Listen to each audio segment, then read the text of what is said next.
Lunes. Money work. El mundo quiere dinero.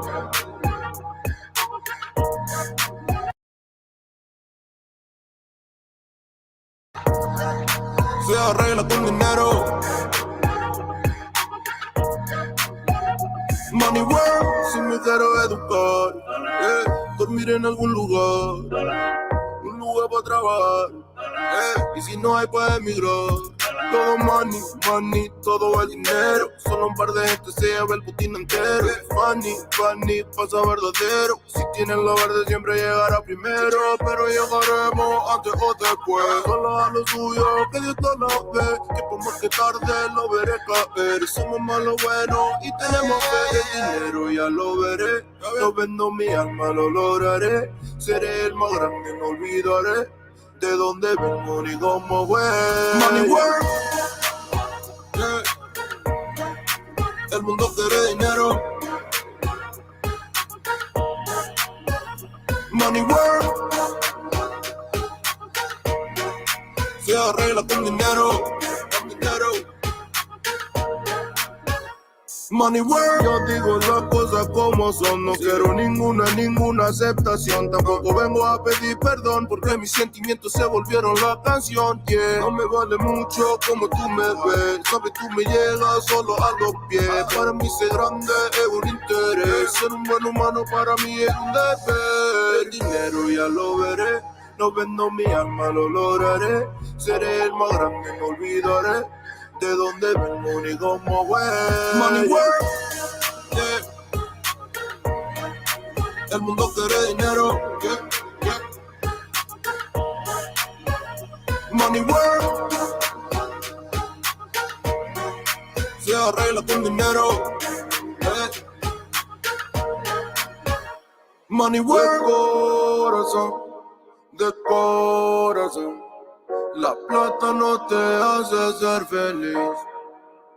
Yeah, de corazón, yeah. La plata no te hace ser feliz. Money work. El mundo quiere dinero. Yeah, yeah, yeah, yeah. Money work. Money work. Money work. Money work. Se arregla con dinero. Money work. Mic check 1, 2. About to get this party started in here in a minute. Get ready.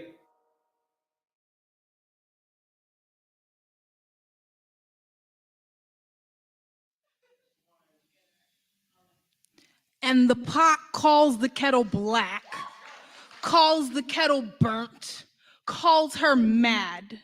Kettle reminds the pot that we've both been burned on the same stove, that the parts of our bodies that are layered in soot were scorched by the same hands. Kettle tells pot that she still boils water, holds the hot breath of a white man's tongue, endures the slow simmer of a white woman's allyship, and still, we make something beautiful.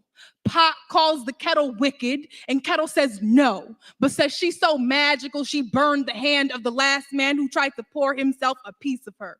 Says she's so black she is everything, so black she is the beginning. She is the first thing someone finds home in when they wake up in the morning. Says ain't that what it means to be black? To have the world go up in flames around you and still be sanctuary for someone, saving men who lost themselves the night before, saving men who curse our names but forget his mama is made of steel too.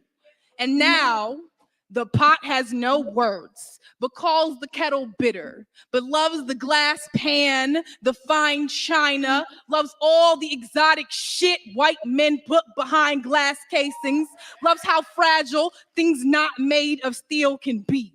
But this isn't about the pot or the pan. This is about the kettle, the black woman, how she pours herself across the earth, but no one bats an eye when the water disappears. We give ourselves to men who never love us, but they say we are difficult, too hard to break. How we, the kettle, praise this pot, this man for all the water he holds. How we are the only ones who do not call him monster when the water boils over, because we know this heat, this white flame, hot enough to make any of us explode. We are the first ones to make noise when the world goes up in flames. But they say the earth was saved by the man who heard her scream.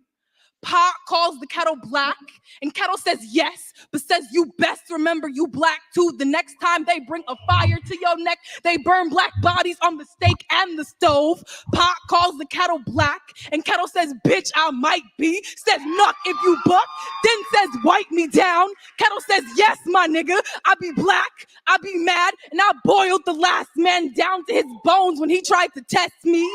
Pot calls the kettle black, and kettle says, hell yes. But don't say my name as if you ain't ever been burnt too.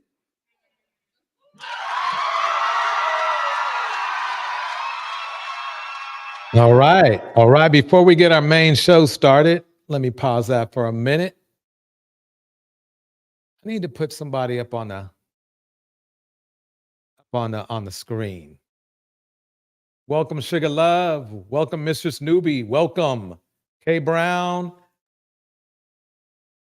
Welcome, Gold Reflection.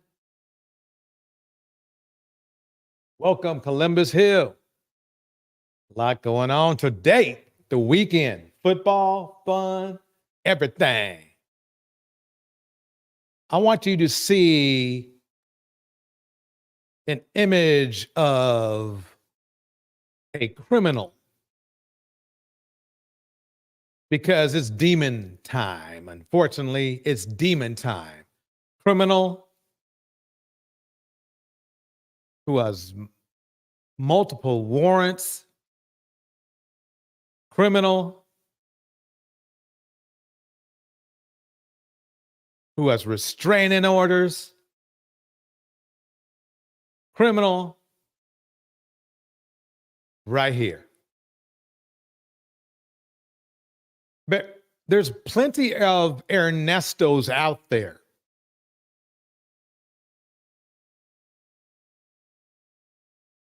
There's plenty of Ernestos out there. And it's funny because, believe it or not, there are a lot of women who support Ernestos like Sonya's. They know that this guy's got a rap sheet as long as their arm. They know that the guy is a liar. They know he's a cheater. They know he has no respect for policies, laws, and has no respect for anyone, and probably not himself either. Back in the day, back in the 50s, they call them scumbags. In the 80s, they call them bish negros. You know the, well, I was going to say, but that. Some just, you can call them losers, but basically at the end of the day, they are criminals. And the best thing to do is to stay away from these criminals. You might ask yourself, well, come on. Well, I mean, why don't you just reason with the criminals and everything? I mean, it's better than, them doing criminal shit, right? But then you have to ask yourself this. How many young ladies have passed away because they try to reason with a criminal? Too many. Too many. And these criminals have so many different names, and they are in so many different places. Some of them run from the law.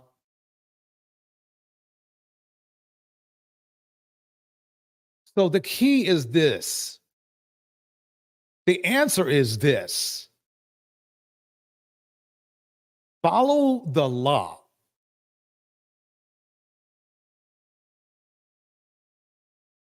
Okay, I heard somebody, well, so many women and, they might file frivolous cases against, whatever, you can call it all you want. But at the end of the day, a lot of women are gone because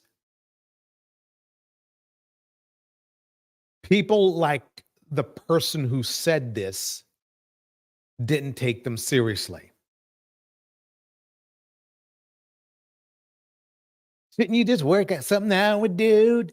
You know how those relationships have been. Some of you ladies might have been in relationships like that where people didn't take your problems seriously. Shouldn't you have just worked up and out and went back and forth? But back and forth got a lot of women, okay, and men, by the way, and men, more so men, believe it or not, put in heaven. And it was such a stupid comment too, because I thought about it and said, wait a minute. So basically, you're basically saying to put the law in your own hands and quite possibly dead, because it's an inconvenience to the, it's an inconvenience to the taxpayers. That is the weirdest thing. And I want to make sure you ladies know that if you have a serious concern with somebody, if you're being harassed, stalked, lied about, cheated on, anything like that, take it seriously, because you get to take yourself seriously when you do that. Outsiders don't know. They don't know how evil those entities are to you. They do not know. They either do not know or do not care. Because if they knew or cared, they wouldn't have said the shit they say. There are so many Ernestos out there, and worse. And today we are going to be going over them.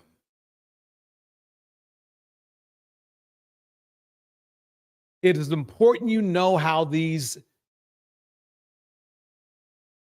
zombies operate, on how they can they have no empathy whatsoever. There is no way to reason with them. There is no way to get an understanding of them. They are just thugged up.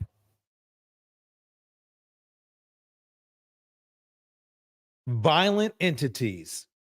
The restraining order proves it all. The restraining order proves it all.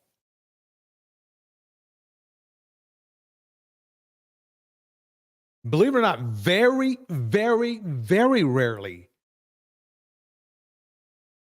does a woman get a restraining order, or a man get a restraining order on another human being, unless the shit is really, really bad.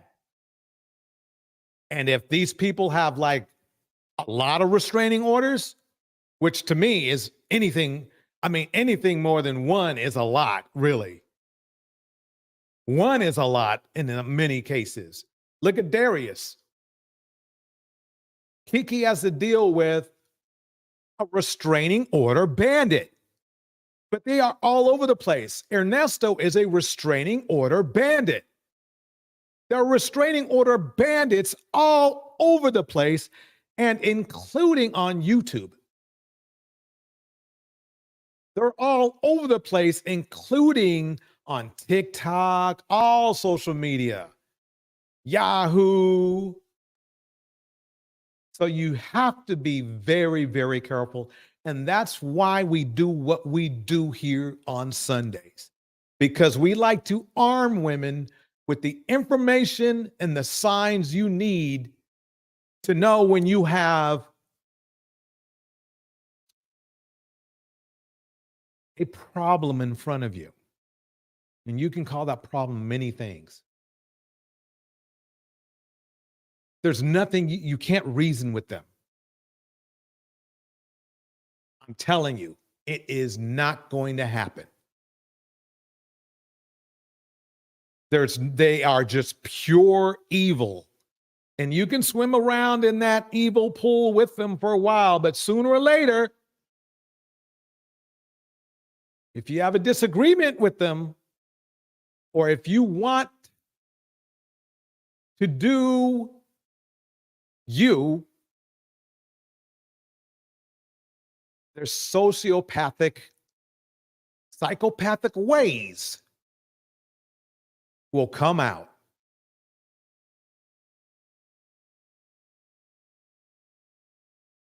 Let's kick the beat. What up, y'all? It's your boy Dawson from D&D TV. Thank you for rating, commenting, and subscribing. Everybody who's donated, those of y'all who will, I appreciate it. Those who say, Dawson, you done bless me, my brother. I'm going to turn around and bless you. Here you go. Thank you. Everything goes back into the channel. I appreciate it. Also, check out my other YouTube channel, Dawson Speak TV.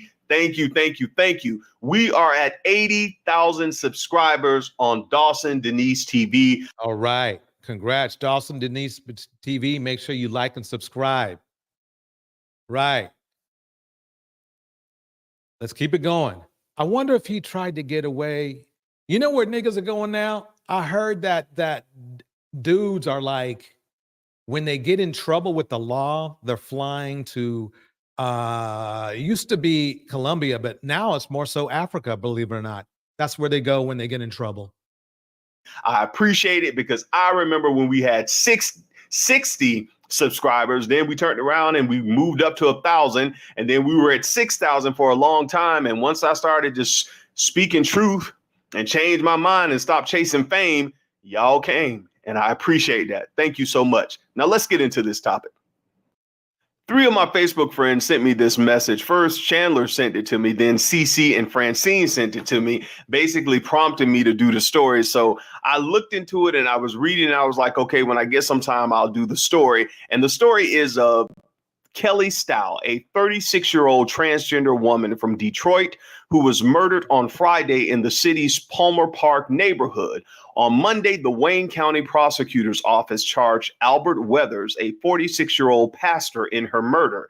After police investigation, prosecutors arraigned Weathers on charges of open murder and use of firearm in commission of a felony. Welcome to Demon Time. To me, I mean, it seems to be going that way with me, but sexually confused men seem to be very violent. You know, he probably did. We're going to find out soon because I don't know. He's a pastor. I bet he's a pastor with priors. Who knows? But let's check it out. Let's check this out. Her murder. After police investigation, prosecutors arraigned Weathers on charges of open murder and use of firearm in commission of a felony.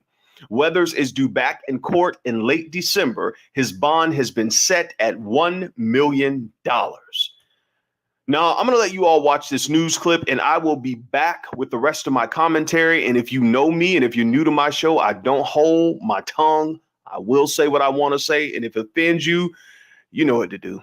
Got it. Got it. Let's keep it going. I'd like to shout out to Betterment. Thank you for the $20 super chat. Let's go. Let's go. Let's do this. 8 crime questions. A pastor now charged in the murder of a transgender woman Investigators not yet revealing the true motive behind the killing. The body of 36-year-old Kelly Stowe was found early Friday morning in the area of East McNichols and Brush. Tonight, 46-year-old Albert Weathers is charged with her murder. Weathers is from Sterling Heights, works for the Great Lakes Water Authority, and investigators confirm he is a pastor at a church in Detroit. 7 Action News reporter Kimberly Craig is live in Detroit, where she spoke with the victim's mother, Kim. Yes, Heather. Jessica Williams-Stowe says her daughter Kelly had been bullied growing up, but she still held her head high and told younger people in the LGBTQ community to do the same. She was loved. She has aunts, her grandmother. She has a lot of people who love her. She was loved. And you know, Yeah, people. problem is bandits don't care. Bandits don't care. I mean, it's like this. That dude is so low. Men like this, men like him are disgusting. Let's put it that Who way. cared? So, you know, it That just took this transgender woman's life away, probably just to hide for some stupid little reason, just to hide something. You know what I mean? Low lifes all over the place. she just wasn't nobody. The mother of Kelly Stowe is devastated, trying to come to grips Oh, Spice is nice. Hello. with her murder. Kelly was shot to death just before 6 o'clock Friday morning, and investigators say the person who killed the transgender woman is 46-year-old Albert Weathers, a local pastor. If you don't hear me preach no more. Pastor Weathers is now charged with open murder and the use of a firearm in the commission of a felony. At his home in Sterling Heights, a woman who answered the door would only say they have no comment. Kelly Stowe was shot to death in the area of East McNichols and Brush in Detroit, and a source close to the investigation says there was a witness and that Albert Weathers only called police an hour after the shooting and after he clocked into work at the Great Lakes Water Authority. Questions that are expected to be answered at the preliminary examination include the motive for allegedly murdering Kelly, who aspired to be a fashion designer and buyer. I raised her to respect people, to love people, just as she was brought up in the church. Everybody don't judge. Everybody's different. And it's okay. The case is being handled by a special prosecutor with the Fair Michigan Justice Project, which assists police and prosecutors in solving serious crimes against lesbians, gays, bisexuals, and transgender persons. Jaleesa Abad is with Fair Michigan, and like Kelly Stowe was, she's an advocate for those in the LGBTQ community, especially trans women of color. So though work has to be done, we are doing the work, and I just want to emphasize to my community that to continue to do this work, I need them to continue to come forward and report these crimes. Even with her being bullied as a kid and with that and everything else, you know, she still wasn't bitter. And Albert Weathers no longer works for the Great Lakes Water Authority, and a source says when he called police an hour later from work, he claimed that he had been robbed and said he shot someone. His bond has been set at $1 million. Reporting live in Detroit, Kimberly Craig, 7 Action News. Thank you, Kimberly Craig. I'll take it over from here. All right, y'all. Now let's. So let me get into this. This is so sad. I mean, the thing is this: the problem with a lot of the zombies in the Black community is that I am actually going to do a live stream on it where Black men, there's Black men and then there's zombies. A zombie could be a Black man, but who is so obsessed with their disorders that they're basically trying to use people for their own, you would think for their own pleasure or their own or to have control over them. But I truly really feel they do that because they're so damaged. It's like using people is like crack to them. It's like crack. Let me get a shout out here. Why is Seeking Knowledge is in the house. Sugar Love's in the house. Desire's in the house. Welcome, Desire. Indiana Mom is in the house. Spice is Nice is in the house. Betterment, thanks again. Thanks again, Betterment. Says, I heard what happened. I am sorry. I am not. This is what I do. This is what I do. It's to inform and protect Black women against monsters.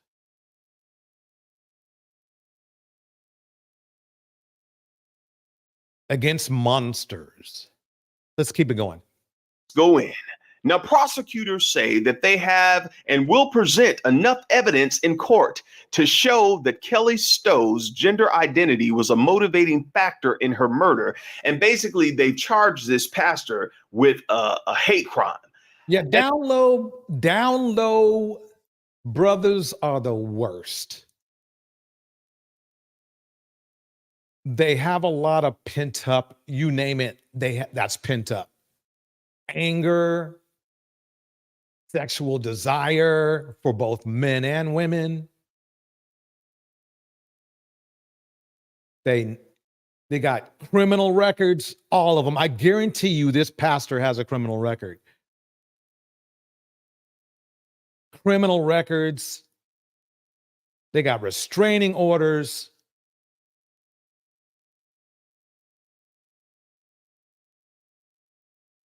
They're unstable.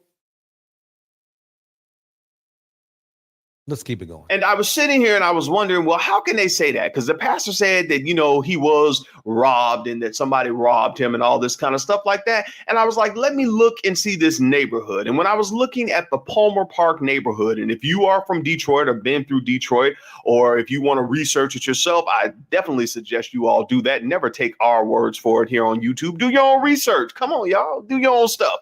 The Palmer Park neighborhood, from what I researched, is an area where a lot of transgender people, transgender women, a lot of them prostitute out there, and there are a lot of Johns, they know where to go when they want to pick up transgender women prostitutes.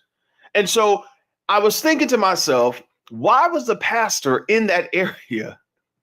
Why was the pastor in that area? And did he get out his car to get robbed?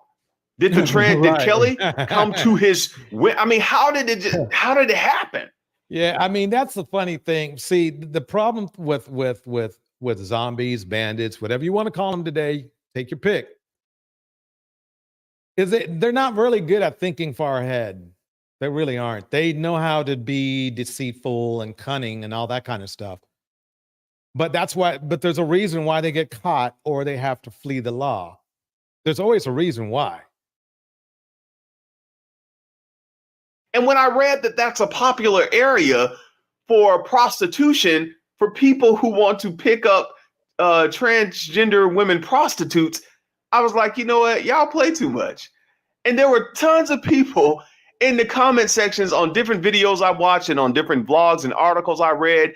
And there was people who were saying that this pastor did not want his little secret to get out about his relationship with Kelly Stow. And there were people who said that the pastor, did not want his wife to find out. And the best way for him to keep his little secret silent was to murder the transgender woman. They always think that's the answer. Basically, violence is the answer to these idiots. They really do. They think violence is the way to solve the problem, when the best way to solve the problem is just not to be the way you are. Get therapy. No matter what country you're in, get therapy. Get help. You're damaged. You got issues. You're living a low life. So just fix it. It's really comes down to you. It's that simple. And it's just a matter of just going ahead and putting in the work. But these broken men don't want to do that. They just want to stay broken and break other people. Now, I know my subscribers and I know the people who view my stuff. And I know we have some people on here who, they trick those men. They do this. And I'm not saying that they don't. There may be some people out there who are tricking men, and some may who be tricking. If it wasn't one excuse, it would be another. If it wasn't one excuse, it would be another. If it was, oh, they tricked them in, or they'd make up some other thing. Oh, you stepped on my foot. Oh, your spit got on me, even though I know you didn't try to spit on me. That kind of shit. They love making up narcissists, sociopaths, and psychopaths love making up excuses for their own behavior, for their own actions. Let's keep it going. Women, but I honestly do not think that all transgender people are tricking people. Now, whenever I do a video like this, and I told y'all I didn't want to touch this topic anymore, but I was going to touch this because it involved a pastor. And I say I don't believe that these transgender women are tricking these men. People get upset with me and say, oh, Dawson, they lying about who they are. It's rape because the men didn't know. And then I started thinking about the recent things that have come out in the media with Dwight Howard, with the cross-dresser, with Young Buck, the rapper, G-Unit, with Bobby Valentino, and how these non-gender conforming individuals, think I don't know the words, how these people were able to screenshot stuff, record their voice, put them on video camera to prove to you all that they weren't lying. Because who would believe that Young Buck would do something like that? Who would believe that Dwight Howard would be interested in that? Who would believe that Bobby V, well, I ain't Bobby V, but who would believe? Well, we've seen, I mean, look at Diddy. We just look at Diddy. He loves anything with a hole in it. Who would believe that? And I had to really sit and like analyze before I did this topic. And I want y'all to put y'all comments. Tell me the truth. I don't care what it is. Tell me the truth. Do you think that these men are being tricked? Was the pastor tricked by Kelly Stowe? Did they have a side relationship or an agreement that the pastor thought was jeopardizing his church or his relationship with his wife? Or did the pastor just want to silence his little secret? Or in the case of Kelly, Kelly played, let me tell you, Kelly Stowe, the transgender who passed away, was a big, Kelly Stowe, original name was Tristan. Tristan, when he was a boy and younger, Tristan had a football scholarship to a college in South Dakota, according to his mom. He came home from South Dakota and said that's not what he wanted to do. He wanted to go more into fashion and more into designing and stuff like that. And that's when he started his transition and stuff like that. But before Kelly Stowe went fully, had the operation, I don't know if they had an operation or whatnot, Kelly Stowe played football and was on a football scholarship in college. So, wow, okay. They got it going on. I mean, look, I'm not, the person definitely had talent. He had talent, she had talent, whatever he or she wants to be called. But that's a shame that some pastor wanted to dim their light just because the pastor didn't want to be exposed. I mean, that looking at these stories, you look at the complexity of people's lives. You can't just put people in a box. Because who would think you would be on a football scholarship to South Dakota, then transition out to being a transgender woman? Let me pause that. Why Seeking Knowledge breaks it down like this. The homosexual men I know claim to have explicit knowledge on pleasuring that we don't know, that women don't know. When I see them all sneaking, it must be something to it. They're risking everything for it. That's true. That's true. I mean, he was a pastor. He didn't have to, the thing is that he did the exact opposite of what a pastor should do. Sugar Love breaks it down like this. Pastor was not reading his Bible. Yep, shame, how fake. Some people are, some of them are. Yeah, we got a lot of fake. The fakeness is how a lot of men lived, men and women, but in this case, men live their lives. They want to, they have so much shame in their life and so much pity in their life. They hide from it and behave like they are something bigger than that. That's what they do. I don't know, but I want y'all to answer that. Do y'all think the pastor was tricked? Was the pastor robbed? Do you think that? No. Pastor wasn't tricked. Think about it like this. Okay. Let's say you do get tricked and all of a sudden they pull down their pants and there's something there and that's not what you want, right? Shit, just go out the front, just leave, right? That would be the logical thing, is just leave. Like, motherfucker, what? And leave. But they can't even do that. Nope, not a bit. That he and Kelly Stowe had a side relationship? Or do you think that the pastor just wanted to save face for the church and for his wife? So he was like, look, I can't mess up my hustle. I can't mess up my money. I'm 46 years old, which is not old. It's not old. But the pastor don't look, damn, you I don't talk about nobody age, but he is a hard 46-year-old. I'm serious. He's a 60-40. Oh my God, you're a hard 46-year-old. Yeah, he's a 60-40. But look here, bro. Y'all put that in the comments. And let me say this. In the past, I have been accused of being a male basher on my show, which is really funny. Me too. Funny to me, because I just speak truth where I see it. And a lot of people do. I do the same thing, but you know, these men be feminine and can't, you know, they can't handle it. They can't handle it. They make up excuses why to be messed up. People say, Dawson, well, you know, these women do wrong too. And I know that. And I pointed out, hey, you know, if it's a story, I'm just going to jump on that story. But when it comes to pastors and many times to people in the church, I'm looking at this pastor's wife, because as a social worker, I tell y'all, a lot of times on my caseload, on many people's caseload, the people who come through our agency, the people who suffer the most are women and children. And yes, men suffer too. But most of the time, it's the women who are left there with those sexually transmitted diseases. Oh, she an angry woman. She angry because some dude just gave her genital warts. He just gave her herpes.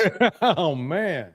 She put her love and affection in him. She gonna be committed to him, but he went out and brought about HIV. No wonder she mean as hell. And sometimes I've had to tell my clients, because I've seen that hostility and that anger. Wait a minute. Come on now, calm down. I'm here to work with you to help you out your circumstances. I didn't give you herpes. I didn't give you no damn STD. You got to redirect your anger to the man who did that, to the one you trusted. You believed everything he said to you, but you didn't look at his actions. Yeah, that's funny to mention STD and shit. That is so funny. STD, HIV, you know, that is crazy. Let's break this down now. Let's go to Diddy for a second.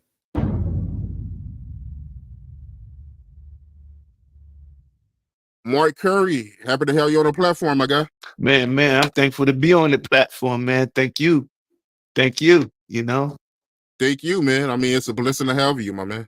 Man, it's a blessing to be thought about. That's something that I work hard on.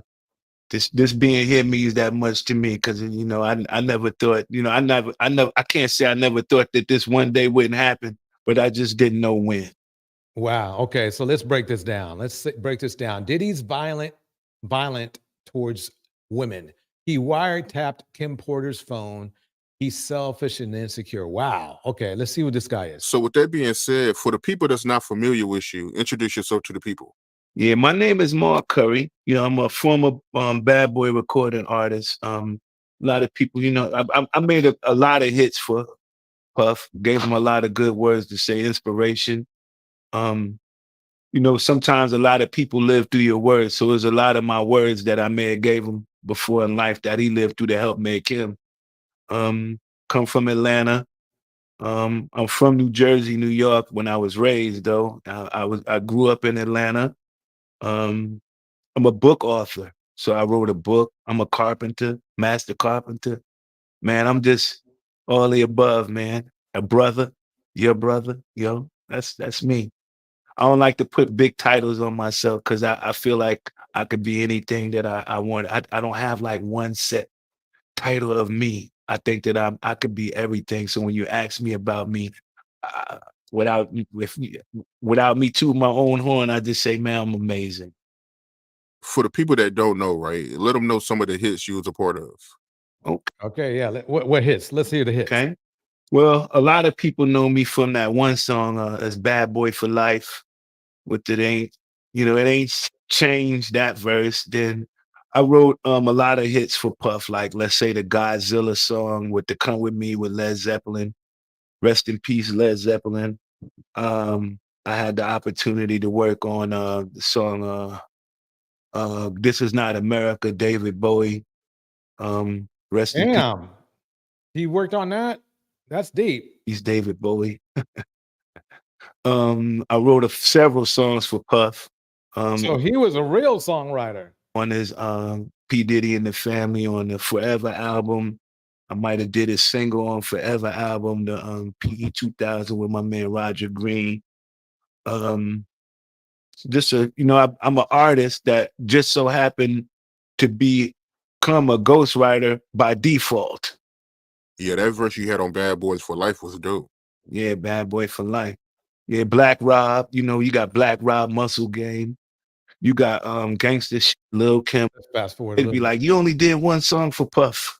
Or this one song for Bad Boy. As you check the history, do the resume. I got quite a few of them. You know what I'm saying? And there's plenty more. So that's nothing. Right. So I gotta ask you, right? You being a part of Bad Boy at one point, news broke today that Diddy, he's stepping away from Revolt. How do you feel about that? And how do you feel about these lawsuits accusing Diddy of abuse? What do you think about that? You knowing Diddy, do you think he's capable of doing that, man? Do I think? Yeah. There's every man possibly is capable. I think he's very capable of doing it. It's in his see, he didn't help. Okay. character. That's who he is. That's what comes with power. That's what comes with arrogance. That's what comes with, what makes him. That's what comes with criminality. Power, that's just the selfishness to make you be like that. But with everything that's going on, man, you're looking at they dropping them left and right. Companies are parting ways with him. All of that's happening right now because he's tarnishing his own image. What I think is just it's what I call as a character assassination that's going on right now. So it's just another form to silence a man, to humble a person. You know how sometimes you got to humble somebody. You're right. Yeah, I think he's being humbled right now. Being humbled by who? Character assassination. The nigga that been hitting on people for years. I call it the chickens coming home to roost. Which it took a long time. It takes a long time to humble an arrogant person.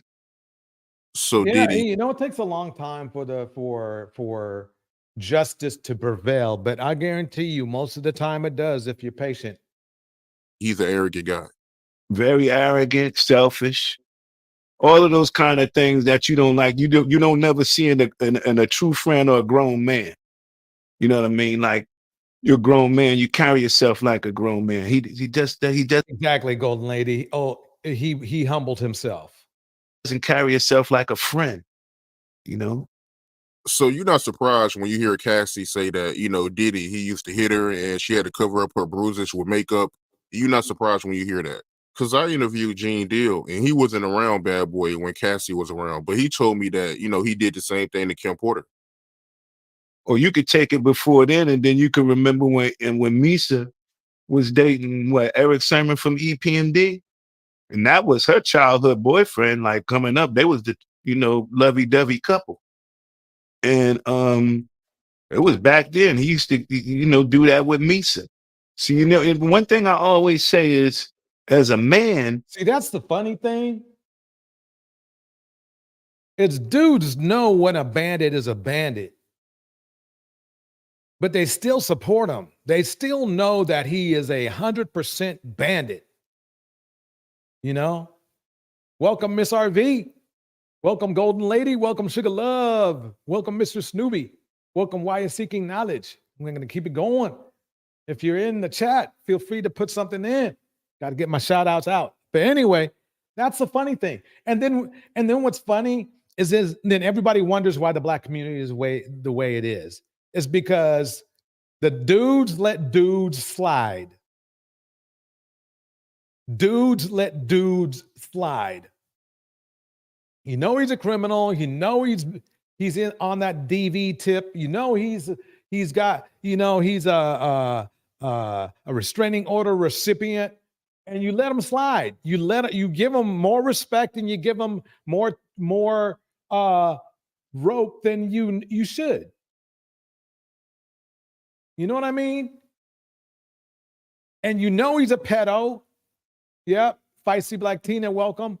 You know he's a pedo. You know he's all these awful things that if he was standing, that you would not want him near your family.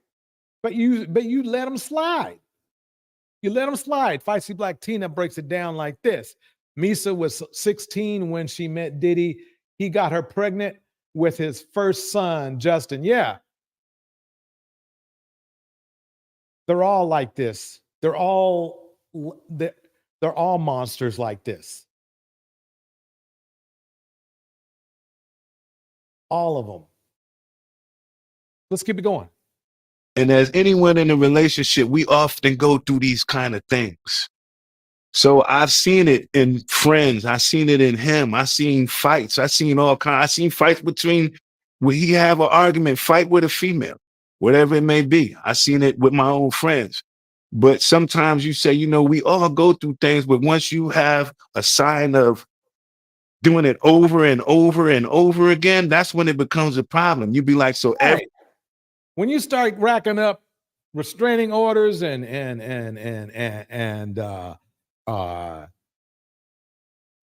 you know, visits to the jailhouse,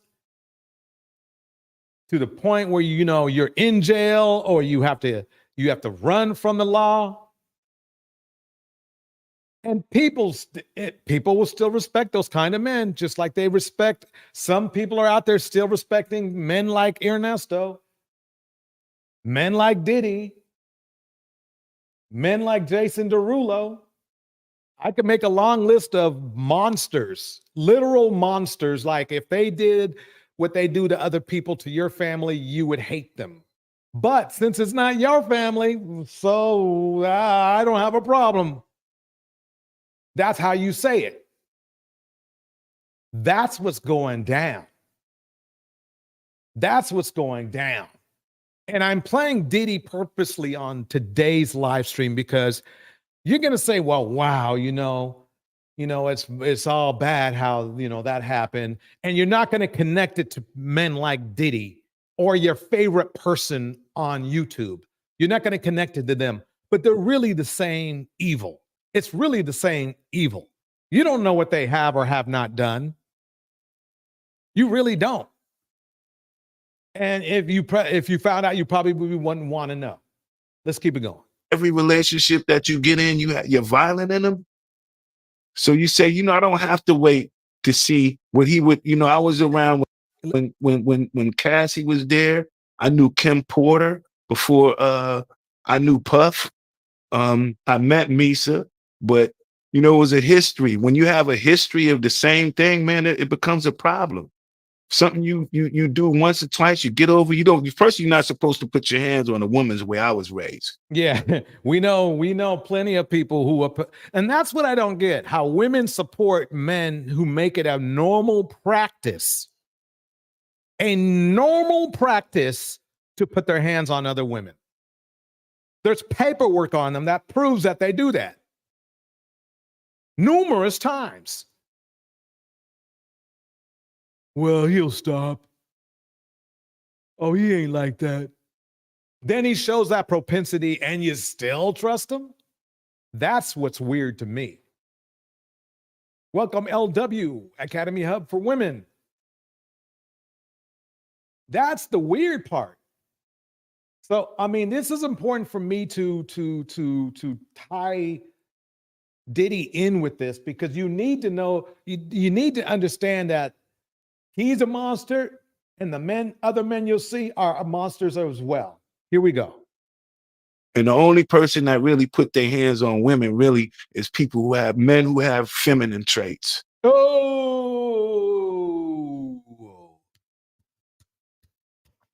Darius, Diddy. What do they have in common? Them niggas got restraining orders. If you know somebody who has restraining orders, stay the hell away from them. That's a restraining order. You know what they should do? They should make it into a red. They should make it red. Well, you can't. I mean, it's hard to read a red piece of paper, so I understand why the background is white, right? But this is the thing: if there's ever a red flag, it's an RS. Okay, I'm telling you. Let's keep it going. So, it really takes a coward to put his hands on a woman. So, a man is so strong enough, we can just walk away. You can do, it's so many different things that you can do other than get upset, put your hands on a woman. But that comes from a man who's not quite a grown man. Yep. There you go. There you go.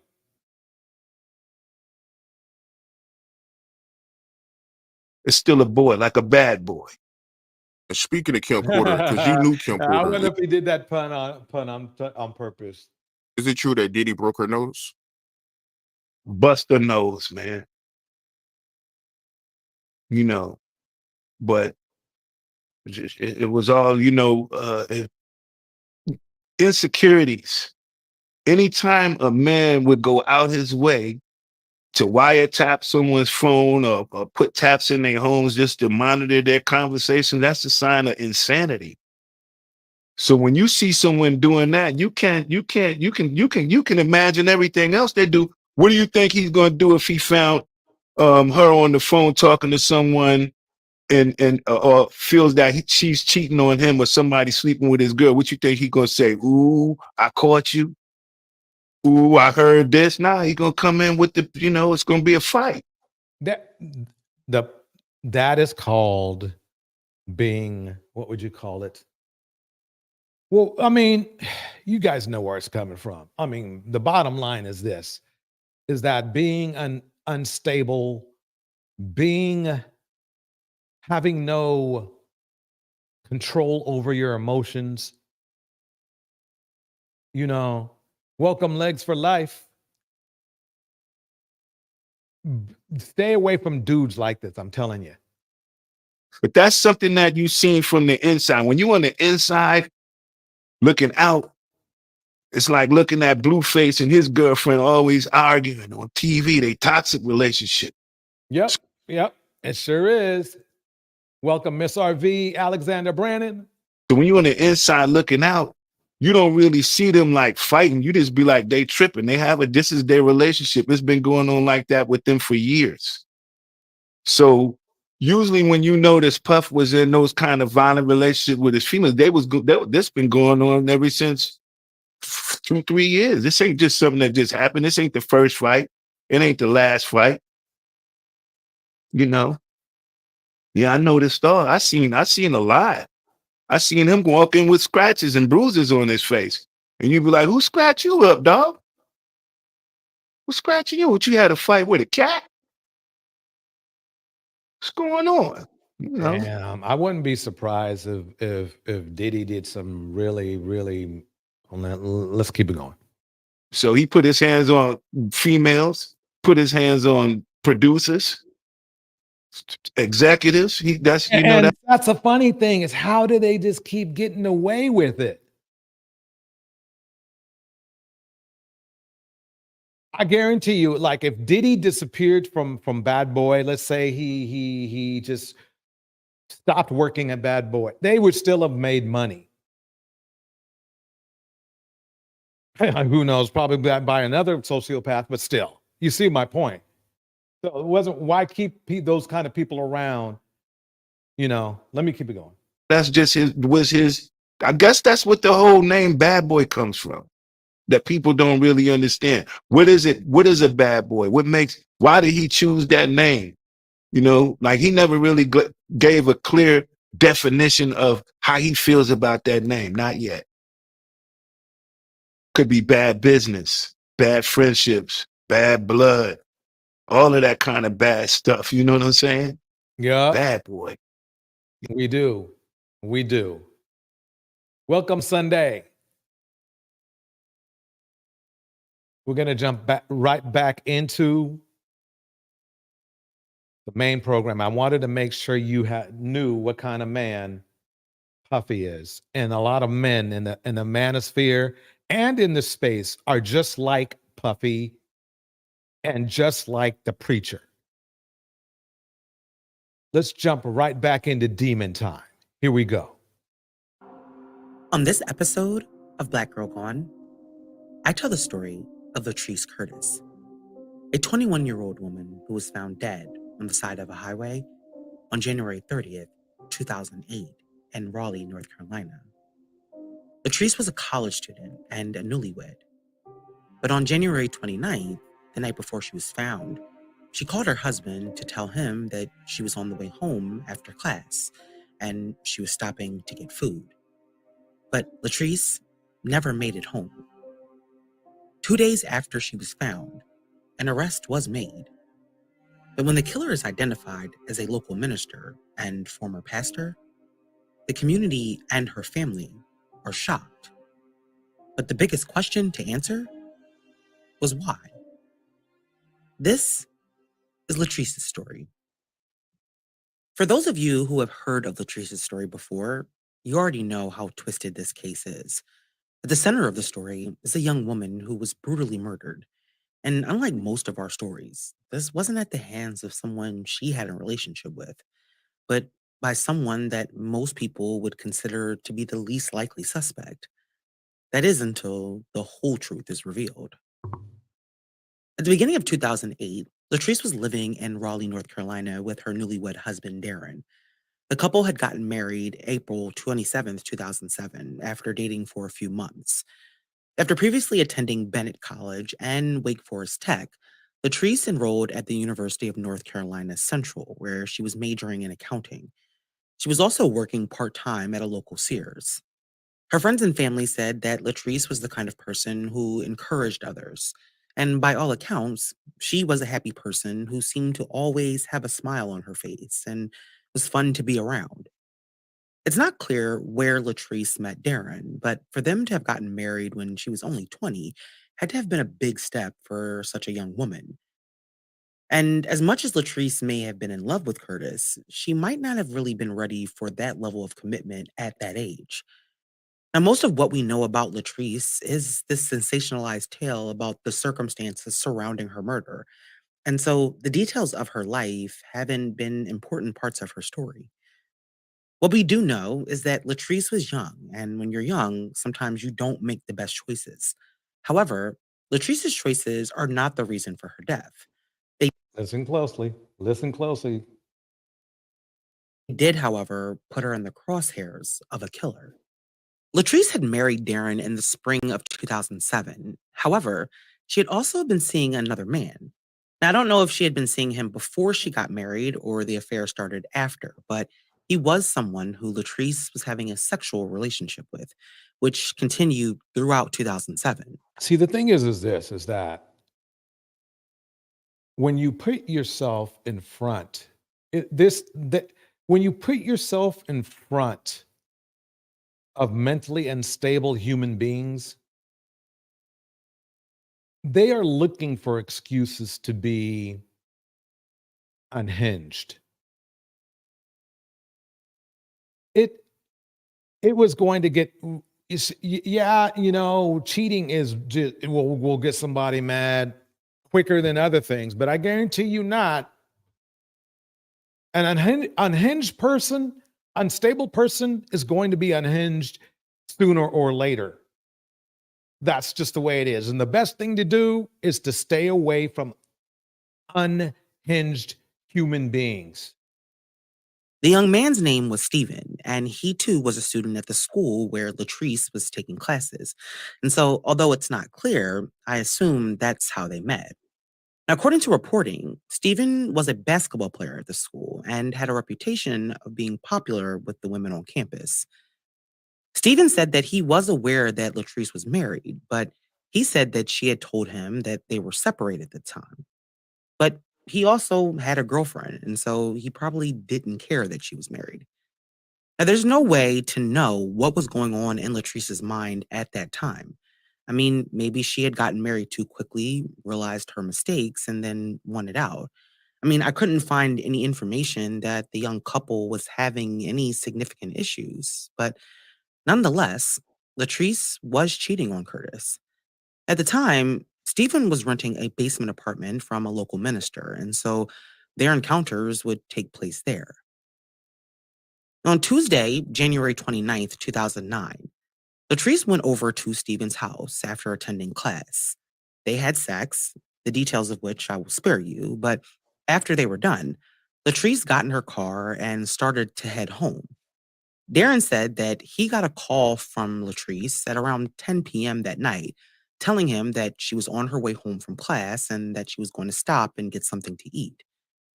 Stephen decided that he was going to go see his girlfriend, and so he left his house and went over to her place, where he met a friend of his named Warren. Now, while at his girlfriend's house, Stephen said that he spoke to Latrice on the phone while she was driving home. And according to him, during that conversation, she said that she wanted to take their relationship to the next level. Now, Stephen said that he told Latrice that they would talk more about it the next time they saw each other. And he stayed at his girlfriend's house until about 1:30 a.m. and then headed back home. But Latrice did not make it back to the apartment that she shared with her husband that night. At first, Darren said that he thought that maybe Latrice had gone to her parents' house to spend.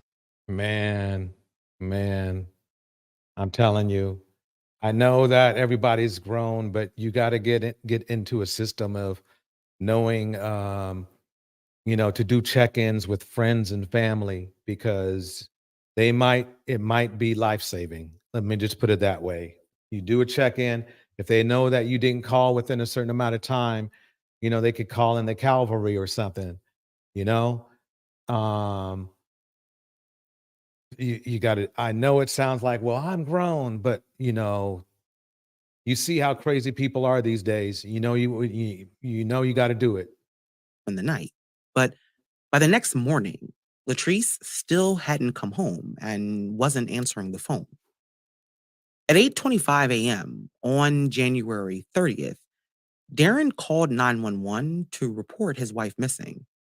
Quote, I talked to her Tuesday night when she was on her way home. She was in the car and everything. She hasn't shown up since, Darren told the 911 dispatcher. Now, little did Darren know that about an hour before he reported Latrice missing, 911 had begun receiving calls about a body on the side of the I-540 highway. When police arrived, they found the body of a woman on the side of the road. She had been stabbed over 40 times. Her throat had been Wow. slashed, and she had blunt force trauma to the back of her head. A white Nissan Sentra was found several feet away from where the body was found. Now, as fate would have it, not long after placing that call to 911, Darren got in his car and began driving down the I-540 highway. He said that he was trying to find Latrice at that time, but as he drove down the highway, he stumbled across the crime scene and he noticed the Nissan, the exact car that his wife was driving. Damn, yeah, this is where it gets really interesting. Really interesting. Check this out. But before jumping to conclusions, Darren said that he tried to figure out first who his wife's last contact was. Now, according to court records, Darren was able to access Latrice's phone log when he discovered that she had placed several calls to Stephen's number the night before. And so Darren called the number. He introduced himself and told Stephen that Latrice had not come home. Now, I don't know what took place during that call, but apparently Stephen asked Darren to let him know if Latrice was okay. Let me pause it right there. The LW breaks it down like this. A lot of toxics hide in Christianity. Yep, they sure do. It's a great cover. Miss RV replies, LW, this guy was a wolf. The church members believe to this day that he was set up because they thought they knew him. And yes, I am being sarcastic about that. EOS. Let me keep it going. After speaking to her that evening, Stephen had not spoken to Latrice again that night. However, when he woke up the next morning, he did notice that he had received a missed call from her at around 2 a.m. Let me pull that But back. last Okay. contact was. Now, according to court record, Golden Lazy breaks it down like this. Imagine the amount of hatred you have to stab somebody 40 times. Yes. Darren was able to access Latrice's phone log when he discovered that she had placed several calls to Stephen's number the night before. And so Darren called the number. He introduced himself and told Stephen that Latrice had not come home. Now, I don't know what took place during that call, but apparently Stephen asked Darren to let him know if Latrice was okay. After speaking to her that evening, Stephen had not spoken to Latrice again that night. However, when he woke up the next morning, he did notice that he had received a missed call from her at around 2 a.m. And when Darren finished speaking to Stephen, he decided to go back to the crime scene on I-540. And when he did, he realized that the car was Latrice's. When he pulled over to speak to the troopers at the scene, he found out that his wife was dead. Quote, I showed them a picture. I said, this is my wife. This is her car up there. Please tell me that's not her under the tarp, Darren recalled to WRAL 5. But it was Latrice, and she had been murdered. That morning, Latrice's father happened to be watching the news when the story broke about Man, it's weird how this is all the coincidences. a Wow. body being found on the highway. At the time, he had no idea that it was his daughter, but by that afternoon, her parents too would receive the devastating news that Latrice had been murdered. At around 11 a.m. that day, Darren was brought into the police station to answer questions about his wife. Now, Darren didn't have an alibi for that night, but he did give police a DNA sample and took a lie detector test. He also allowed them to search his car and the apartment that he shared with Latrice. Determining Latrice's last movements was going to be crucial in determining who killed her. But as police began their investigation into who killed her, a tip from a state trooper would help police to quickly put the pieces of this puzzle in place. At Let me pause it right here. The LW Academy Hub for Women breaks it down like this, Miss RV. They are so good at it, though. They really know how to quote that scripture. Yep, they sure do, SMH. I think there should be a heavier penalty for people who claim to be people of God. I agree. 30 a.m. on the 30th, a highway patrol trooper saw a vehicle near the scene where Latrice's body was found on I-540.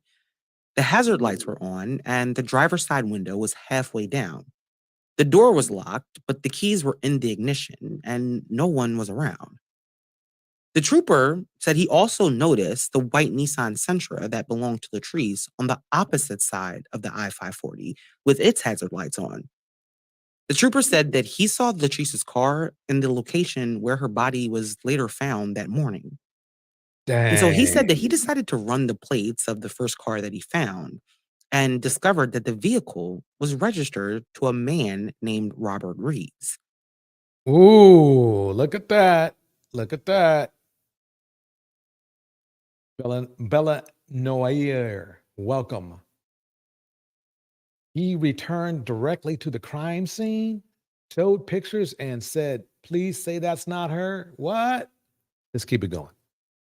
When the detectives assigned to the case first came across the name Robert Reeves, they had no idea who he was, and neither did Latrice's family. The presence of the car seemed like it may have just been a coincidence and potentially unrelated to Latrice's tragic demise. However, As the investigators delved further into the details, an intriguing connection emerged. Robert Reeves shared an address with none other than Latrice's lover, Stephen. In the initial stages of the investigation, law enforcement was left grappling with the mystery of how, if at all, these two men were intertwined with this heart-wrenching puzzle. Yet, as the days progressed, the truth, astonishing and unsettling, began to unfold. It wouldn't be long before the pieces of the puzzle fell into place, revealing a truth more shocking than anyone had anticipated. On January 30th, 2008, Latrice Curtis's body was found on the side of a highway in Man, rest in heaven. Raleigh, North Carolina. She last spoke to her husband around 10 p.m. the night before, but she never made it back home. As police began the investigation into her brutal murder, they began to uncover a web of secrets, lies, and deception. Within hours of Latrice's body being discovered, investigators got a huge break in the case when they spoke to a state trooper who had run the tags of a car he saw near the scene in the early morning hours of January 30th. The car came back registered to a man named Robert Reeves. Robert was a minister at a local church in Durham, North Carolina. And although police were not familiar with him or how he was connected to Latrice, it didn't take them very long to figure it out. Uh-oh, here we go. Thanks to phone logs, police were able to identify the people Latrice last spoke to. And like her husband, they discovered that Stephen was one of the last people that Latrice had spoken to. They also learned that Stephen was renting a room from Robert Reeves. Oh my God. Check this out. They now knew what the connection was between Robert and Latrice, but they needed to speak with him and Stephen to find out how or if they were connected to this murder. On February 1st, 2008, 2 days after Latrice's body was found, both Robert Reeves and Stephen came into the police station to speak to detectives. Now, the first thing that police noticed was that Robert had a cut on his hand and scratches on his legs that appeared to be new. He said that he had gotten the injuries from moving a desk, claims that were later disputed by Stephen, who had helped him move the desk. But during his interview with police, Robert almost immediately began pointing the finger at Stephen. He told police that he knew Stephen had had sex with Latrice on January 29th, and that she told Stephen that she wanted their relationship to be more serious. He also told them that Stephen received a call from Latrice in the early morning hours of January 30th, and that Stephen had a collection of swords and knives. He also Interesting. said that he had found a gun under Stephen's pillow. Robert had wasted absolutely no time casting a shadow of suspicion over his roommate. And since Stephen was the one with the That's what spineless men do. That's what spineless men do. They love to lie. And they love to be low. connection to the victim, it seemed like police may have found their suspect. But when police questioned Robert about his car being at the scene, he said he had no idea how his car got there. He told detectives that Stephen had access to his car keys at any time and was allowed to use it without permission. He said Stephen had been using his car after his tires were slashed on his vehicle. Now, when asked, he told police, however, that he couldn't recall the last time that Stephen was driving his car. Now, as far as an alibi, he told police that he had been at church at a function that night, and he had left home at around 8 p.m. He said that he saw Latrice's white car in the driveway when he left. But when he returned home at around 11 p.m., neither Latrice or Stephen were at the house, and he claimed he never left the house again that night. When police speak to Stephen, he told them about the events that evening and revealed that he had been having an affair with Latrice. He told police that he had driven Robert's car in the past after his tires were slashed, but his car had been repaired 2 weeks prior and that he had not driven the car since then. Hmm. Stephen told police that when he returned home at around 1:30, that Okay, this is gonna get Robert's car was not there. And Stephen also had an alibi. And when police checked the alarm at the house, they saw the code for the alarm was entered at around 1:30 I'm a.m. telling you, see, these sociopaths, these narcissists, these monsters, they can't think far enough ahead. They have no impulse control whatsoever. They get stupid. Which was consistent with what Stephen told them.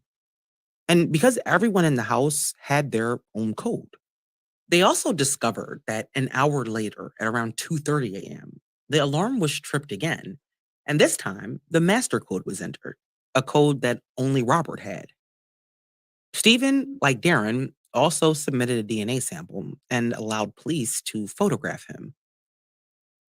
At the crime scene, police had been able to collect a significant amount of DNA. There was blood inside of Latrice's car, and the Let me pause it right there. Why seeking knowledge breaks it down like this. Your wife is gone late night and you didn't call her. Question why she was gone. The question why she was gone. console was broken. DNA samples were taken from several places inside the vehicle, and the samples contained a mixture of DNA from 2 people, the main one being Latrice. And after collecting the DNA from Darren, they had already been able to rule him out as a suspect. And after getting the sample from Stephen, they were also able to rule him out. The 2 most likely suspects had been ruled out by DNA. But when police tested Robert's DNA, it came back as a match to the DNA found inside Latrice's car. Uh-oh. On February 2nd, 2008, Robert Reeves was arrested and charged with first-degree murder. The arrest of a local minister for a brutal murder sent shockwaves throughout Raleigh and Durham, where Robert's church was located. Welcome, Madison. People who knew Robert from church couldn't understand how he could have been implicated in a murder. And people who knew... See, that's the funny thing is like, some people, they just, they have that knack to seem like a cool person or somebody that is worth respecting. But at the end of the day, they're just straight up monsters. Latrice couldn't understand either, because as far as they knew, Latrice didn't even know Robert. But as investigators and prosecutors prepare for trial, they discover that Robert was living a double life, and the people in his church had no idea. Another man living a double life. I bet he had some restraining orders too. Let me keep it going. Stephen had revealed to investigators that he had moved into Robert's home after meeting him. And I'm telling you, Kiki and Darius, Kiki, be careful. Stay away from dude. We heard your tape yesterday about how you thought he was crazy and he needed help. You don't need him anywhere near you anymore. Kiki, I'm talking for Kiki. She just came up in my mind because, she could be next. She could easily be next. There is the mindset of these men are really, really, really not that different. At a local mall sometime in 2007. He said that Robert had asked him what he did for a living and told him that he could get him a job. He said that they met several times at the mall, and eventually Robert offered Stephen a place to live. He told them that he could rent him a room for around $300 a month, and Stephen, who needed a place to stay, took him up on the offer. But not long after moving in, Robert began making sexual advances towards Stephen that he rejected. At one point, he even offered Stephen free rent in exchange for oral sex. Damn! I wonder if he had HIV too. God, you never know.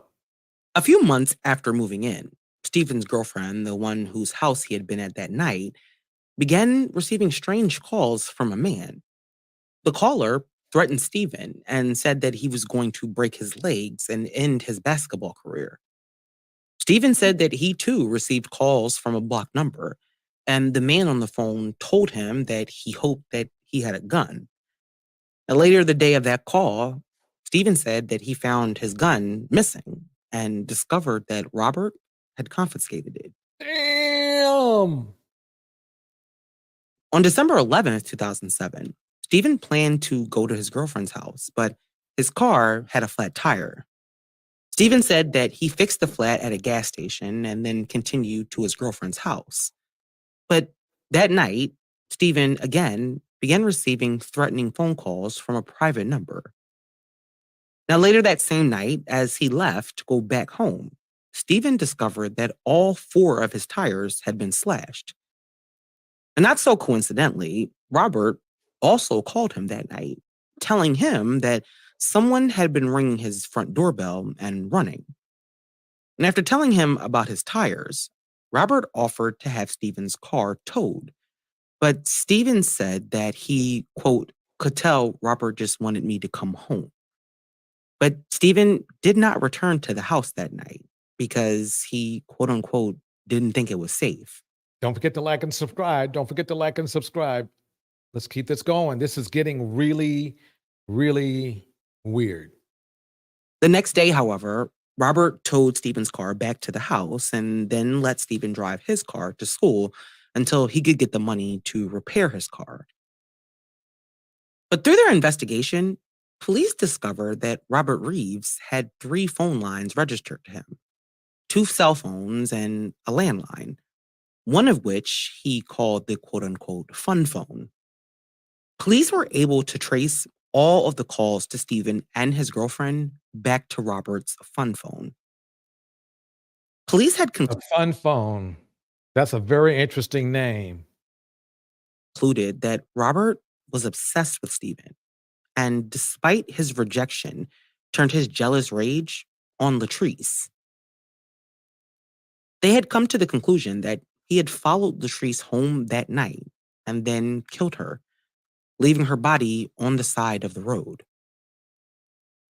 Now, people who attended church with Robert, where he was a minister, could not believe that he was a killer. Because he was putting on what's called a facade. Quote, he is an awesome man of God. He knows the Bible, knows people, a very classy gentleman. It's not in his character. It's just not him. I really a think lot of people, and the funny thing is they probably will say the same thing about Darius. So some people will say the same thing about Diddy. Something will say the same thing about people, that you might respect here on YouTube. Some might say something about people you see at your local church. You never know. Just keep your eyes and your antennas up. he was set up, said one of the other pastors from the church where he was a minister. But he said that he had only known Robert for about 3 years. But what he and the people in his church didn't know was that Robert had a lengthy criminal history that involved criminal sexual conduct with a boy that I knew it. Man. Charged for in 1987. And then in 1988, he was arrested on third-degree sex charges for which... The thing is there's a lot of people, they have this...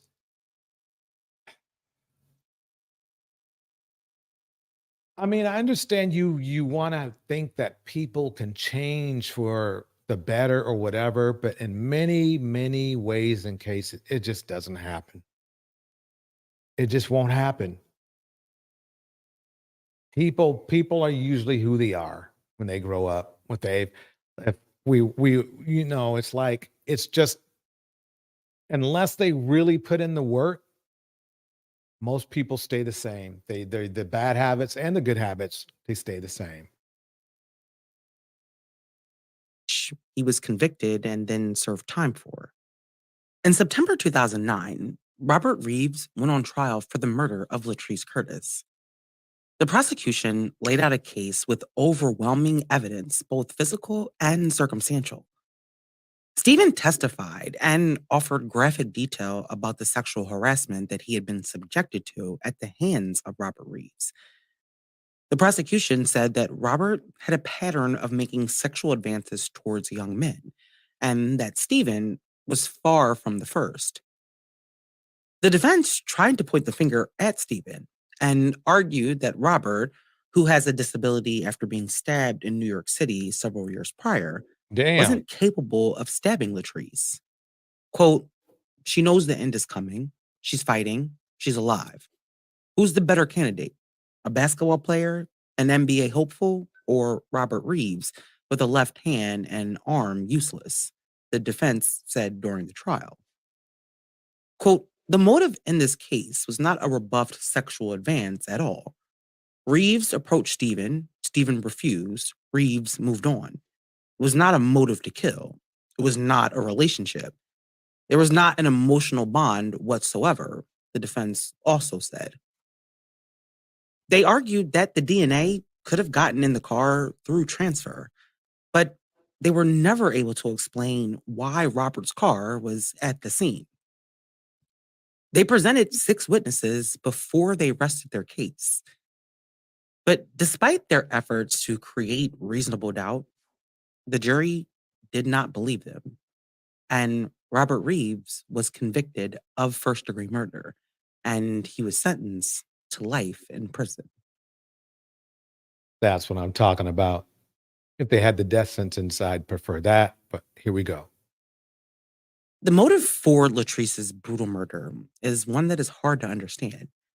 Killing a woman because she was sleeping with a man that had rebuffed your sexual advances is insane. It has really, quite honestly, like I'm telling you people, just because when somebody is sociopathic like this, somebody crazy like this, weird and they've had a monstrous past, they're capable, it's almost like they're looking for a reason. I'm not saying they're looking for a reason. It's almost like they are looking for a reason. That's why it goes down like this. That's why you got to make sure that you stay away from people like this. A minister by day and a predator by night. Nothing that Latrice did warranted her being murdered the way she was. So much of her story, like I said earlier, has to do with her murder and her murderer. The killer pastor sounds like a good story, right? But this story is about a young woman who was brutally murdered for absolutely no reason by a person who portrayed himself as a humble servant of God. And he fooled a lot of people. Yep. They do. They fool a lot of people. We've seen it. At just 21 years old, Latrice was a young college student, a daughter, a friend, a sister, and she deserved to live out her dreams. She was more than just a woman caught up in a crazy situation who ended up dead. She was more than just a victim. May Latrice Curtis rest in peace. Thank you for listening to this week's episode. Make sure you like and subscribe to Black Girl Gone, a true crime podcast. Very well done. The person who was giving the commentary had a very, very good voice. She has, I should say. She's still around, of course, and very well articulated. I'm very impressed with her work. So I fully would definitely give that a mix. Put that in the mix. We're going to go on to the next one. Here we go. Right now, she's charged with the lowest form of murder. Let me pause it for 1 second and then get some volume on this. Want to make sure everybody can hear it. Here we go. Right now, she's charged with the lowest form of murder. I want it up to first-degree murder. She murdered my daughter at 5 a.m. and she was out at 8 p.m. This is the story of Tyra Chanel Crosby, aged 25, a young lady who was tortured and later shot dead by a married woman named Stephanie Alexander, aged 51, after she caught Tyra in bed with her husband when she returned home from work around 5 a.m. in the morning. Tyra met Stephanie's husband, Albert, age 50, in the club earlier that night, before she ended up in his bed and later to be shot dead by Stephanie. Hello and welcome to Twisted Crime. Dang, Stephanie. I mean, come on. You know it had nothing to do with the young lady. Why'd you do that? Look. Subscribe and hit the like button for more stories. Tonight, a chilling 911 recording is revealing new details about a deadly shooting in Northwest Charlotte. This story will be taking us to the city of Charlotte, North Carolina. Charlotte is known for being the largest city in North Carolina. Although it is not the state capital, Charlotte, North Carolina has a higher rate of crime than the national average. The violent crime rate in Charlotte is 34.3 per 100,000 residents, which is significantly higher than the U.S. average of 22.7 per 100,000 people. Tyra Chanel Crosby was born on August 28, 1997. She was said to be a nice person.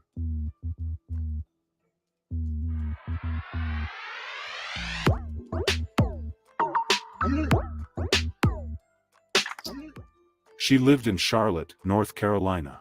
Tyra was a fun person who enjoyed her life to the fullest. Welcome to the house, hey lady.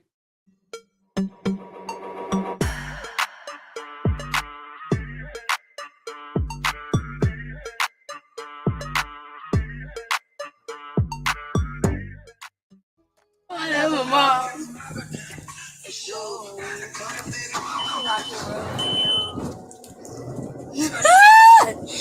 Oh no!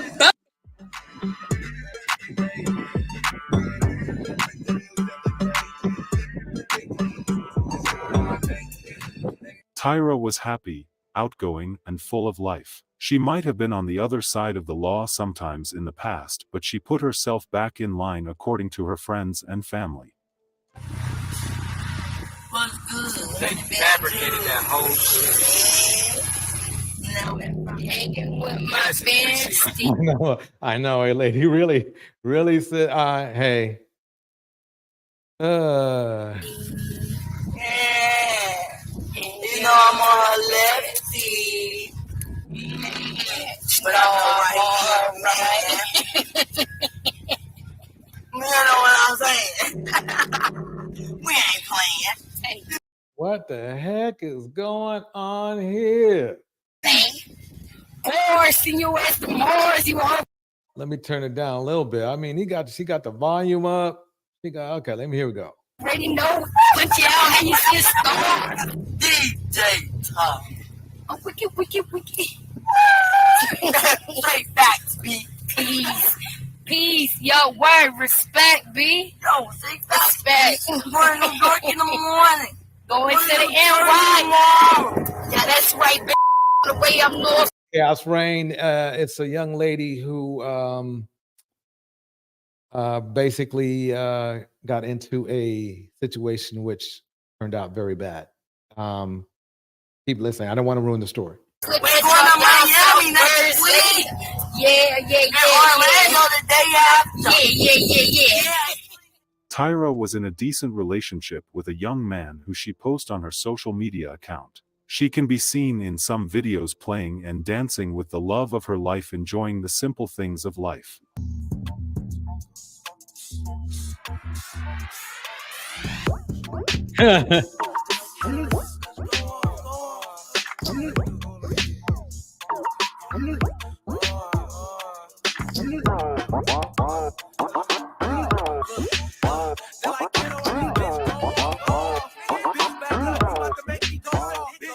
This one's for couples, 14 questions. Who apologizes the first after a fight? Who's the funny one? Who's more romantic? Who's more patient? Who's the better cook? Who said, I love you first? Who takes longer to get ready in the morning? I know. Hey, ladies, a decent, you know that if somebody says a decent relationship, you know that tells you everything you need to know. Who's the grumpier one in the morning? Who's more stubborn? Who's the bigger baby when sick? Who's the social butterfly? Who's the messy one? Who works out more? Who requires more attention? On July 18, 2023, Tyra, who liked to step out sometimes, decided to go to a club, which isn't something bad in itself. Somewhere along the line during the night, she met with a man named Albert Alexander, age 50. They locked eyes and they spent a bit of time together, drinking, dancing and having a good time. After a couple of drinks, Albert invited Tyra to his home. They were all loved up, hand in hand heading to Albert's home. Unknown to Tyra, Albert was a happily married man who just wanted. Damn, another cheetah. We have cheater series on here, so check it out when you see it. To play naughty that night. Albert was married to Stephanie, who had 5 kids from someone else. He was. I thought, men. He had a wife, so I thought, men are supposed to be loyal. What happened? To have taken the Oh, that's right. in and loved. That's right. He went to the Kevin Samuels School of Cheating. That's where he them went. Unconditionally. He appeared to be a great stepfather to the 5 kids by Stephanie. When they got to He was Albert's a great stepfather. He stepped out. home, which he shared with his wife named Stephanie Alexander, age 51, they continued from where they stopped in the club and proceeded to the bedroom. Unknown. Exactly, a lady. I don't want to say it. Older married Pookie cruising for younger cool. Coochie. It rhymes. It's a rap. To Tyra that Albert's wife was at work. She felt at home with Albert and felt great. However, in the early hours of Tuesday morning, around 5 a.m., Stephanie stormed in to get the shock of her life. She found Tyra in her bed with her husband. After seeing her husband in bed with another woman, she blew up in anger and began assaulting Tyra. Tyra was tortured according to. That's the problem right there. The problem's the dude. That's the shame. That's, I don't know, that's male identified to the next level. A voice note that was left for her mother, which was not shared to the public.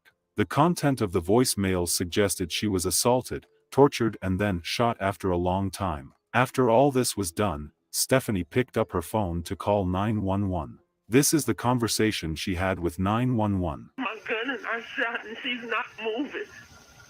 No shit. Tonight, a chilling 911 recording is revealing new details about a deadly shooting in Northwest Charlotte. CMPD says 51-year-old Stephanie Alexander called 911 after she shot a woman she found inside her house. Thanks for joining us tonight. I'm Morgan Fogarty. And I'm Gary Bro. Police say Tyra Crosby was killed.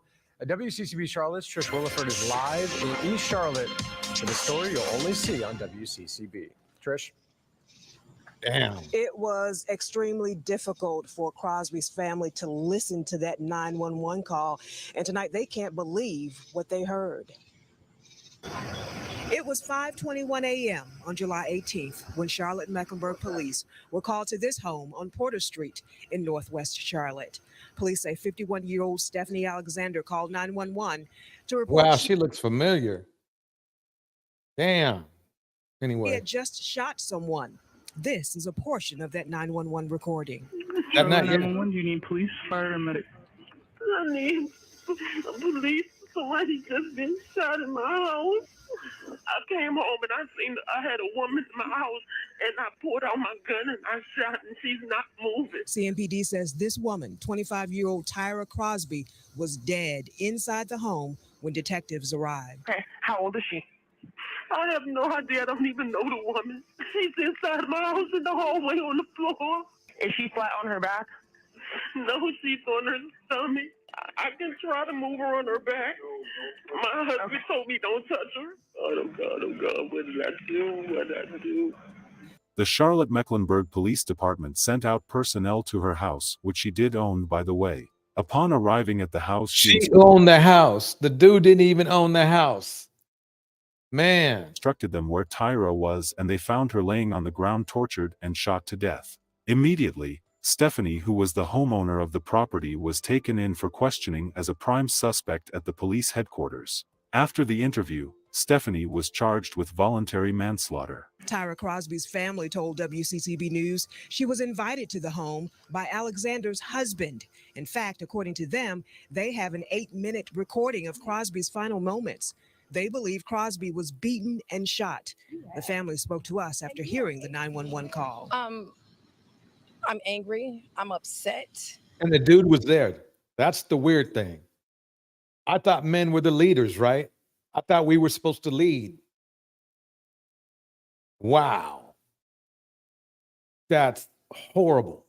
That for her to go from one emotion to the next, you get on the 911 call, and I have a call recorded on my phone where you're beating my child, and then you call 911 and you're emotionally crying and saying your life is over. I feel like it's senseless. I feel like she didn't have a chance. I came home and I seen I had a woman in my house, and I pulled out my gun and I shot, and she's not moving. Criminal defense attorney Mark Jatan is not an attorney on this case. We asked him to give us his expert opinion about the voluntary manslaughter charge against Alexander after listening to the 911 recording. She's shaken beyond belief. You can hear that and hear the things she's saying. It certainly seems to be the charge that you would assume is correct. Now, the tricky part is just because it's a heat of passion situation doesn't always mean manslaughter is the correct charge. Time is one of the main factors that we deal with as between manslaughter and murder, because time can equal premeditation. The police interviewed her husband too, and he narrated what had happened. The cops took Stephanie into custody. She was taken to the Mecklenburg They County should have took the husband to custody as well. He was clearly an accessory. Jail on Tuesday, July 18th around 6 a.m. And by 2 p.m. the same day, she had been released on a $250,000 bond, meaning she spent just 6 hours in there. This move really got Tyra's family upset. I don't like that. That is weird. Somebody can do such a heinous crime and be out that very night. Tanya Hoskins, Tyra Crosby's mother, submitted the voicemail evidence to the CMPD. She let them know the charges should be upgraded because she felt like her daughter was killed. Crosby's mom says she wants you to know what really happened to her daughter. She was killed Tuesday morning on Porter Street in Northwest Charlotte. CMPD says Stephanie Alexander arrived home, found Crosby inside, and then shot her. Alexander is charged with voluntary manslaughter. WBTV's Cam Gaskins is live outside CMPD tonight. So, Cam, what did Crosby's mom tell you? It's just so weird how they usually give the light charges to the people who should be getting the heavier charges. It's weird like that.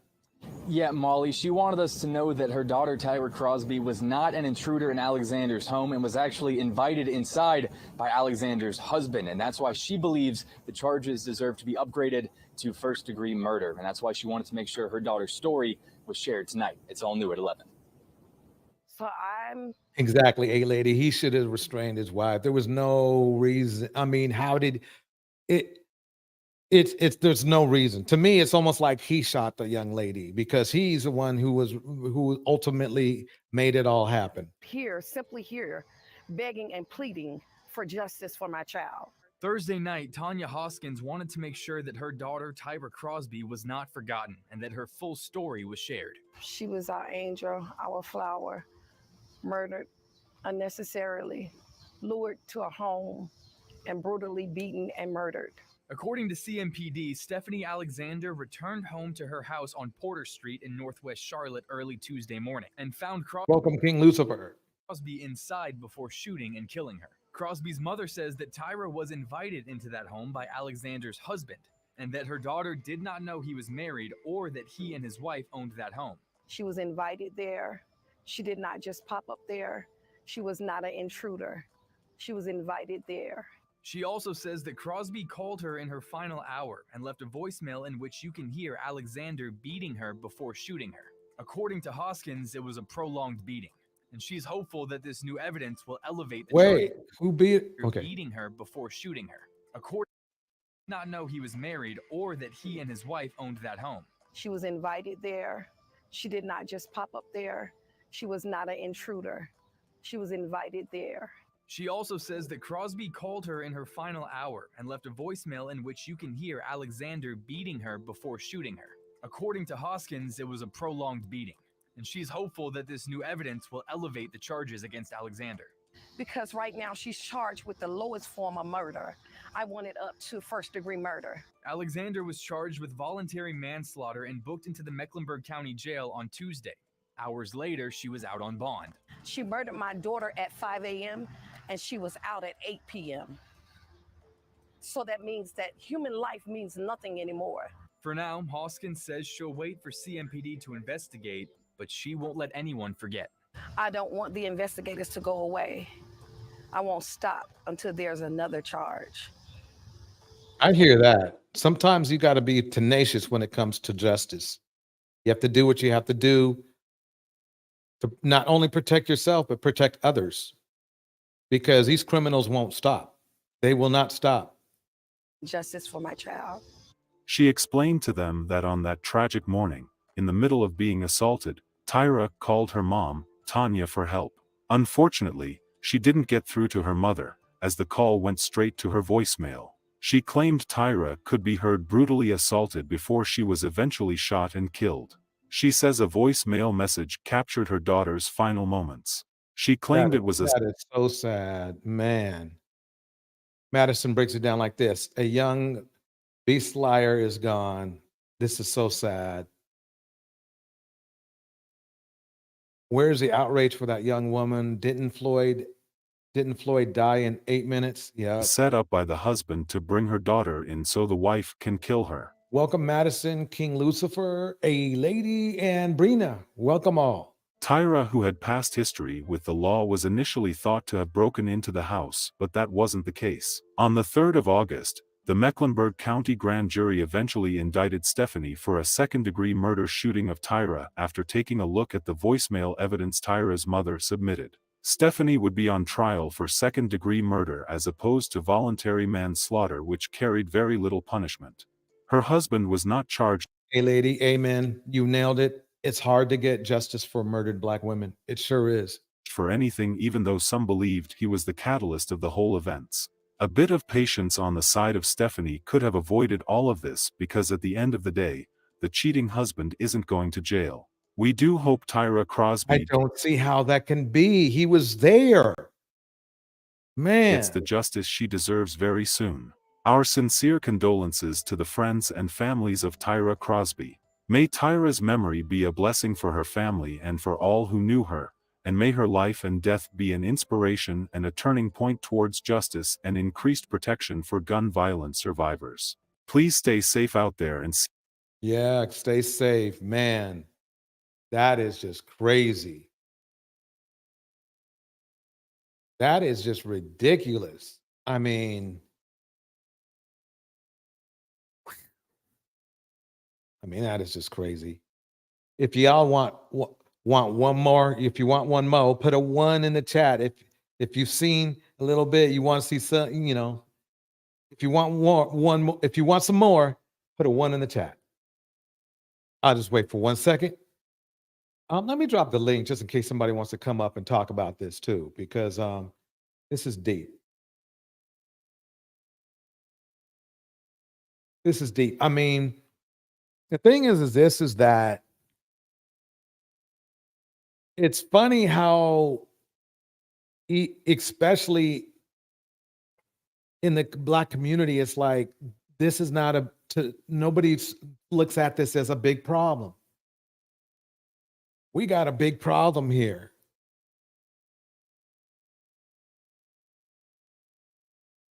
And it really needs to be solved. There's so many things we should do that's not happening. The first thing we should do is stay away from Dusties. Definitely stay away from Dusties. Stay away from psychopaths. Stay away from those who don't deserve respect. It's that simple.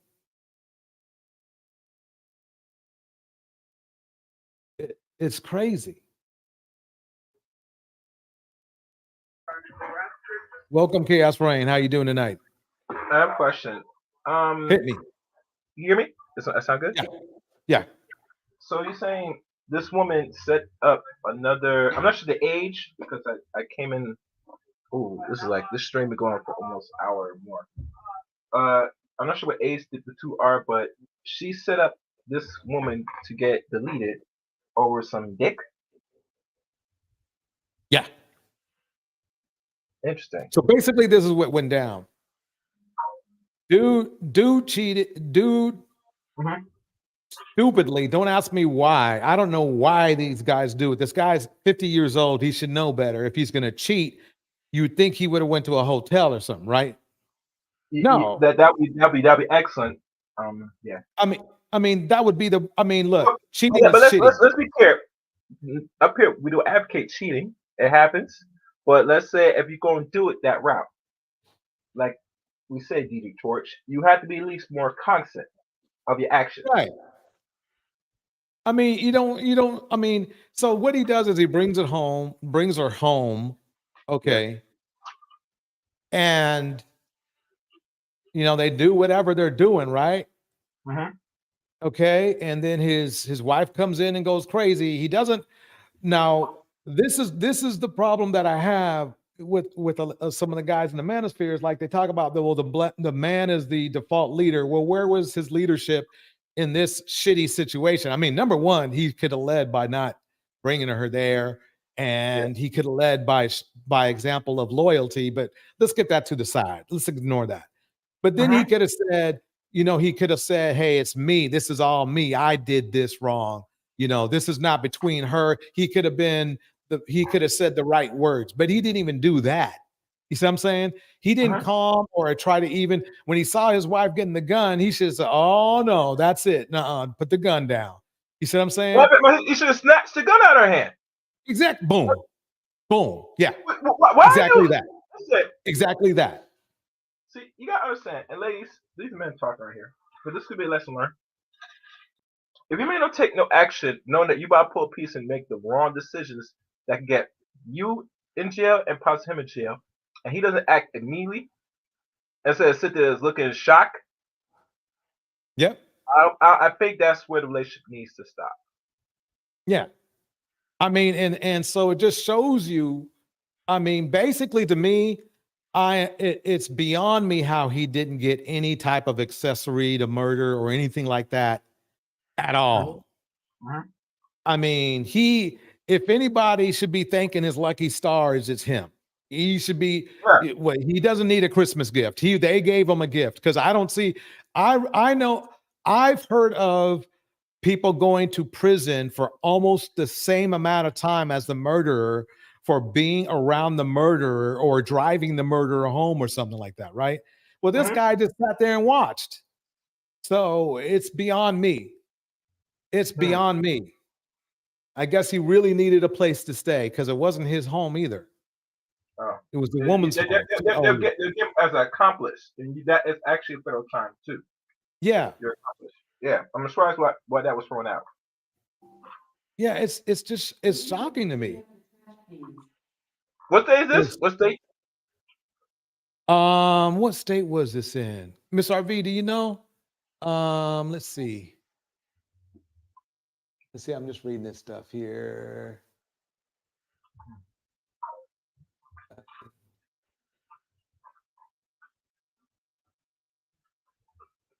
Doesn't say here. Wait, let me go back to the news clip. Hold on. Oh, North Carolina. A lady says it's Charlotte, North Carolina. Thanks, A lady. Interesting. Very interesting. So, yeah, that's just, I mean, there were so many things wrong in this. This was just messy from beginning to end. True. But let me go ahead and go on to the next one. Here we go. How old was she? I'm curious. 24. All right, so I'm not sure if she's a entertainer. I'm seeing these highlights. I'm not sure what the purpose of these highlights for. A what? The highlights. I'm seeing a video of her. I don't know if this is a club or something. I'm not sure what she does. I'm not sure what she does as a profession. No. The young lady, she was not an entertainer. She was not that. Not that I know of. Okay. Yeah, I mean, this is her in the picture. They pause here. I'm trying to get understanding why they're showing this. I know they're trying to prove that she's worth deserving. Because think about this: when someone dies in our community, right, whether by our hands or other people, the media has a surefire way to demonize people. Yes. Yeah, And where they would. I'm seeing sex appeal right now, so I'm not sure what the purpose of that is. Right. I agree. I agree. It was like right around here. I don't get why they did this. I don't see what that had to do. Yeah. Like, maybe I don't know, maybe to entertain the people. I don't get it. I mean, I see what you're saying, and I'm trying to think of some way to that it makes sense, but I don't. All right. I think. Yeah. Keep playing. I'm gonna mute myself. Yeah, but that's basically what was going down there. I don't want to, keep it going because that's not the. But yeah, yes, there we go, Charlotte. Yep. So anyway, let me go ahead and hit the next one. Here we go, everybody. On November 30th, 2018, the Smith family in Baltimore, Maryland, were having a night out. Valeria Smith was with her father, Keith, and her stepmother, Jacqueline, belatedly celebrating her 28th birthday. At the American Legion Hall, they ate, drank, danced, and took photos. When the family exited the Legion just before midnight, no one would have predicted that the night was about to turn deadly. A few blocks from Valeria's home, Keith slowed the car to a stop and rolled down the passenger window. Jacqueline wished to offer money to a new mother who was out on the street, carrying a small bundle in her arms, as well as a sign that read, "Please help me feed my baby." As Keith would later tragically recount, stopping to help the woman in need would prove to be Jacqueline Smith's fatal mistake. Both he and his daughter had a message for the city of Baltimore. Be careful who you trust, because things are not always as they seem. Hi everyone, I'm Kevin and welcome to Just Thought Lounge. Today's case takes us through a roller coaster of fabrications and deception. It is a story of a city's reputation being exploited. All the while, its officials were conducting a clever and in-depth investigation that would eventually uncover the truth. Let's take a look.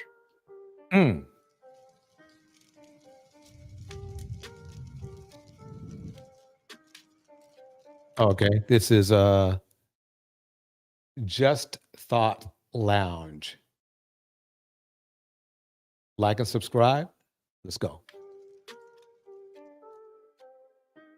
52-year-old Keith Smith placed a frantic 911 call from his vehicle at 12:30 a.m. on December 1st, 2018. His wife Jacqueline had been the victim of a stabbing. She was in the passenger seat next to him and needed immediate assistance. His daughter Valeria was in the back seat of the car. She was also a witness to the unexpected, horrific attack on her stepmother. The operator directed Keith to Johns Hopkins Hospital. Despite valiant medical efforts, Jacqueline Smith succumbed to her injuries. She had sustained 5 stab wounds to her torso and a single cut to her lower right arm. She was pronounced dead before 1 a.m. that night, the victim of an unsolicited attack by 2 panhandlers who had taken what they could from her and then run off. I just felt moved to give her something. So at the stop sign, she waved her over to come on over to the car. And then out of nowhere, some guy came over while walking with her. And I hit my window and Jacqueline went to hand the money out. And the guy just leaned over, said, "Can I thank your wife?" And so "You can thank my wife." And within that split second, this guy commenced to stabbing my wife. Oh my God. Blood was everywhere.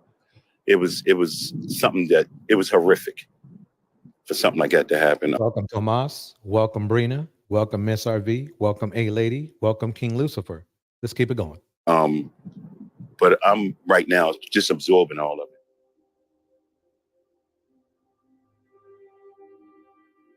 Jacqueline Ann Smith was born Jacqueline Trevane in Providence, Rhode Island on the 4th of July, 1964. According to her mother, she was a joyful child who grew into a loving and ceaselessly caring adult. At an early age, Jacqueline developed Mistress Newbie, this is why I don't stop for panhandlers. Me either. A love of music and of poetry. That's what we did. We enjoyed music. We listened to music. And so when I'm in my car and I'm listening to Lucifer, yeah. Hold up now. How is she the only one who gets stabbed? Yeah. music now, I shed a tear. At the age of 54, Jacqueline had raised 2 adult sons, one in college and the second a graduate who had joined the U.S. Coast Guard. Professionally, she had been very successful, holding a role as an electrical engineer and working for the Department of Defense in Maryland. In 2014, she had married exactly that, lady. You said me either, not anymore. I say I gave at the office. Yep. A lot of us gave at the office, and for a person I used to do IT stuff for homeless systems and stuff like that. And they can eat whenever they can eat whenever they want. They might have to walk a little ways, or they might have to travel a little ways. But believe it or not, homeless systems are not that bad. They are not. Let me keep going. Keith Smith. The couple were active in their church. Jacqueline was known as a woman of faith. She was also known to have a very generous nature. Jackie was an awesome, awesome woman, and it's really, really sad, and it's heartbreaking the way that she was taken from us. The day following Jacqueline's murder, her husband and stepdaughter courageously stepped out in front of the media to offer a warning to their neighbors. Do not blindly trust in the authenticity of those that appear desperate and in need of your help. They could be dangerous. Some of those on the street are not who they appear to be. This sentiment was also offered by law enforcement, who issued a warning to the residents of Baltimore to be cautious. I just want to let Baltimore know to be careful when you feel like you want to give, because you don't know what the intentions are of the person that you're giving to. It makes me look at this whole world differently now. It makes me look at everything and everyone. Nothing is ever what it seems. And you just have to protect your family out here. Using this ruse as panhandlers to get the attention of their would-be victim.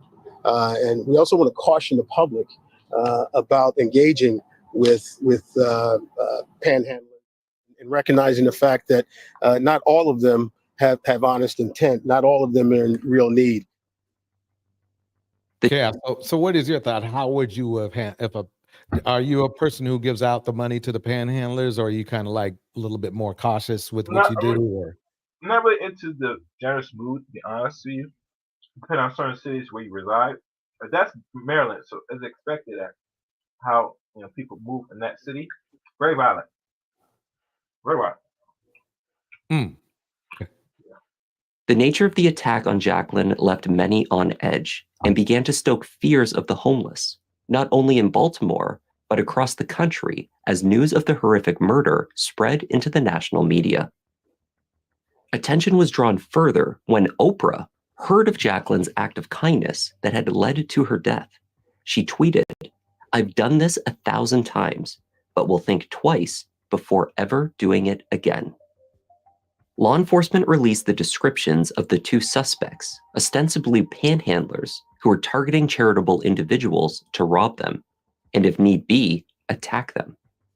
To identify that suspect, he's described as a man possibly in his 30s with a goatee. And we also want to identify the woman who was out there asking for money. Homicide detectives had met with Keith and Valeria on the night of the murder at Johns Hopkins and had taken their initial statements. Then they drove straight out to the 1000 block of Valley Street to secure the crime scene. 3 detectives arrived within a few hours of the incident, yet they were unable to find any indications of the stabbing at the location where it had taken place. The next morning, at just past 10 a.m., Detective Beauregard, Singer, and Santos tried again, this time in the light of day. They began to conduct a canvass of the neighborhood. After walking the streets, searching the surrounding area, and speaking with local residents, they found nothing of evidentiary value. The team LW says this, Oprah has done it 1,000 times. I highly doubt it. was unable to independently verify where the Smiths Oprah probably don't go through, poverty-stricken areas 1,000 times. So yeah. Audi had stopped for the panhandlers. They could not locate any witnesses. The murder weapon, a knife, was not found. What did become apparent to the team of experienced detectives was that the 1,000 block of Valley Street was not a well-traveled nor a very well-populated area. This was not an area panhandlers would typically be found. The survey of the neighborhood concluded that most of the houses on the 1,000 block were vacant. Damn. Nobody's really panhandling right there. The plot thickens. The plot thickens. You know what I'm saying? Nobody. Keith and Jacqueline's 2012 Audi A7, driven by Keith that night, was brought to police headquarters directly from the hospital for processing. Latent prints were recovered from the exterior of the vehicle on the passenger side. But these were determined to be those of Keith Smith. No other prints were identified. A pair of black gloves were resting on the top of the center console, and a second set of yellow rubber gloves were retrieved from the back seat. An acrylic fingernail had broken off in the seat as well. It appeared to match those worn by Valeria Smith. There was no unidentified DNA or fingerprints in the vehicle that could assist law enforcement in tracking down the unknown panhandler murderers. Investigators were still seeking to corroborate the details provided by Keith and his daughter. Pookie said at it again. Specifically, they sought to verify the route taken by the vehicle. The FBI were called in to assist with extracting data from the Audi's computer to obtain the GPS location data. They were unsuccessful. Despite their thorough and focused efforts, the Baltimore police were struggling to locate any leads. The Homeless Outreach Team, or HOT team, were also notified. Based on the descriptions provided by Keith and Valeria, this team used all its existing resources, but was unable to develop any suspects. I just want them to find, if anybody knows anybody, if anybody has any information, please help us and find out who did this to my stepmother, please. The inability to verify the crime scene was an obvious hindrance to the investigation.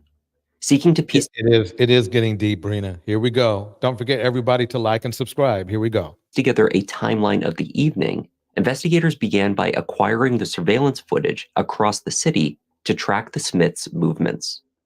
They arrived at the American Legion Hall on Madison Avenue. Cameras there confirmed that the Smiths left the hall together at 11:45 p.m. Reviewing the footage of 27 CCTV cameras from the Legion to Valley Street, near to Valeria's home, the team sought to recreate the path taken by Keith and verified by his daughter. Detectives were unable to locate the Audi on any of the cameras around the areas described. They reviewed motion-activated residential security cameras that could have captured angles of the incident itself, first at East Chase Street. They found nothing. Then they reviewed the cameras facing East Edgar Street, and again, the cameras failed to capture any footage of the incident or of Keith Smith's vehicle. Their next step was to acquire the cell phone data from Keith and Valeria's phone. Hopefully, they could use signal data to map the family movements that night. Keith's cell phone showed no activity throughout the evening before he placed the call to 911 after his wife was stabbed. But data from Valeria's cell phone proved to be insightful.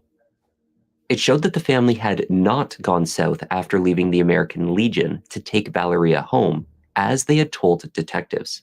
Instead, they turned north. Connected towers indicated that the family had traveled to Druid Hill Park near the Maryland Zoo and had remained in that location for approximately 15 minutes. Neither of the Smiths had mentioned this stop to police. In addition to analyzing the father and daughter's phones, police obtained the activity from Jacqueline's stolen device. Curiously, the last activity shown on her phone was from about 4 p.m. that afternoon, from her home in Aberdeen. Although it was reported that Jacqueline had her cell phone with her on the night of her murder, there is no indication that it ever left her house. Okay. What of the other missing items? In the days following the murder, pawn shops across the city, Exactly. Hey, lady, they were sick of her high-performing, high-earning ass. Yup. checked for any of the belongings stolen from Jacqueline during the attack. Her necklace, purse, and cell phone had not turned up in any shops. They could not be located. A week and a half later, however, Jacqueline's Visa card was flagged. Someone had been using it. Detectives tracked down 3 male teenagers who claimed to have found the card in a Michael Kors clutch left at a bus stop on the corner of Caroline Street and Madison Avenue. The teens were detained and questioned as potential suspects. They were ultimately released, however, when the location of the bus stop was confirmed to be on the exact route taken by Keith and Valeria after leaving the Legion. At least, the route defined by cell phone data and tracking Google accounts, not the route they had claimed to police to have traveled.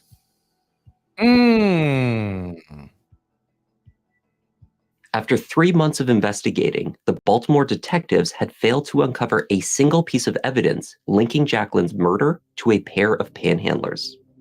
What they had discovered was a series of inconsistencies and contradictions in the statements offered by the Smiths. For instance, Keith told police at the hospital that the second panhandler, the man, had reached into the car and stolen his wife's purse. In subsequent statements, he said it was the woman who did so. Some guy came over. Uh-oh. It's hard to remember a lot. I mean, it's hard to remember the truth. Oh, yeah. over to say, can I thank her? And as he did that, and I'm not thinking he's going to do what he did, he commenced to stabbing my wife. Snatched her necklace before I knew it, and the girl snatched a little pocketbook in the seat, and they both. Keith had initially been very vocal to the media and keen to offer. Is that lipstick or are her lips dry? I can't tell. A neighborly warning to fear the city's homeless population. But within a week, the story had picked up national news coverage, and Keith abruptly stopped taking interviews. Police confronted Keith with the location data. At that stage, his story changed once again. He claimed that he had been lost that night and embarrassed to admit it. Yes, they had gone to the park where the family parked for a time and looked through photos they had taken earlier in the evening on their phones. After he was released from that interview, Keith Smith drove home, remotely agreed to a year-long lease to a modest home in Florida, ordered and packed a rental truck, and left the state. February the 4th, and he came in one night with a very large moving truck and rapidly loaded it the next day, and we never saw him since. When Valeria was questioned, she requested an attorney and the interview ended. And Mr. Snoopy says, if that's lipstick, crack shade is not it. I mean, that looked great. Yeah. That's She what I was later thinking. left Maryland as well to meet up with her father. Law enforcement knew that Keith was fleeing, and they were tracking him. Keith must have at least suspected that he was being watched. He attempted to dodge a wiretap on his phone in a few ways, by changing his number, changing his phone provider, and shipping a new cell phone to his daughter. What? I know, huh? Wait, Let me wait, wait, rewind wait, that. wait, wait. Stop. Stop. You tell me the husband deleted his wife to collect some insurance shit? Really, bro? Well, hey, I ain't saying nothing. I ain't saying nothing. I'm just gonna let it play out. Let's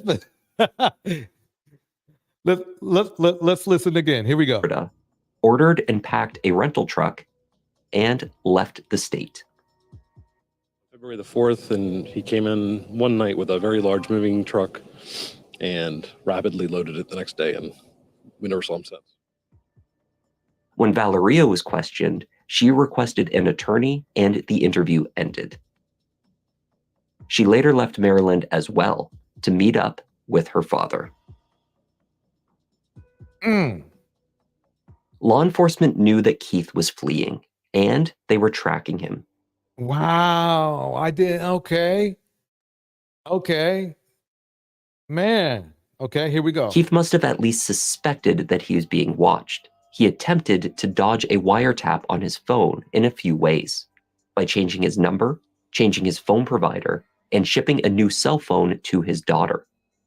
Damn. Okay, that's not good to do. If you want to seem innocent, you don't do guilty shit. You don't break laws. You don't break policies. You let the courts handle it. But nope. But law enforcement was still listening in. In February 2019, Keith attempted to book 2 flights out of the country, one to Canada and a second to Cuba. These attempts I told you they love to get out of they love to get out of the country, don't they? failed, however, because he did not hold a U.S. passport.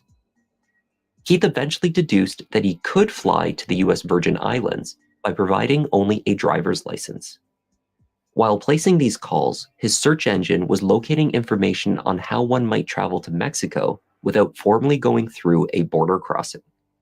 On March 1st, Keith rented a car in Texas. This move prompted an immediate response by police in Baltimore. An arrest warrant was issued for Keith and his daughter 2 days later. The warrant stated that at the time of writing, 11:15 a.m. on March 3rd, both suspects were 20 minutes from the Mexican border in an obvious attempt to flee prosecution for first-degree murder. Wow. Wow, that's Let's be realistic. We would all love to take a vacation to Mexico. You know, you get a chance to go to Mexico, you say yes. Your dad says, hey, you know what? Let's head on down to Mexico. Let's take a little family vacation, some R&R. I don't see there being any criminal element to that.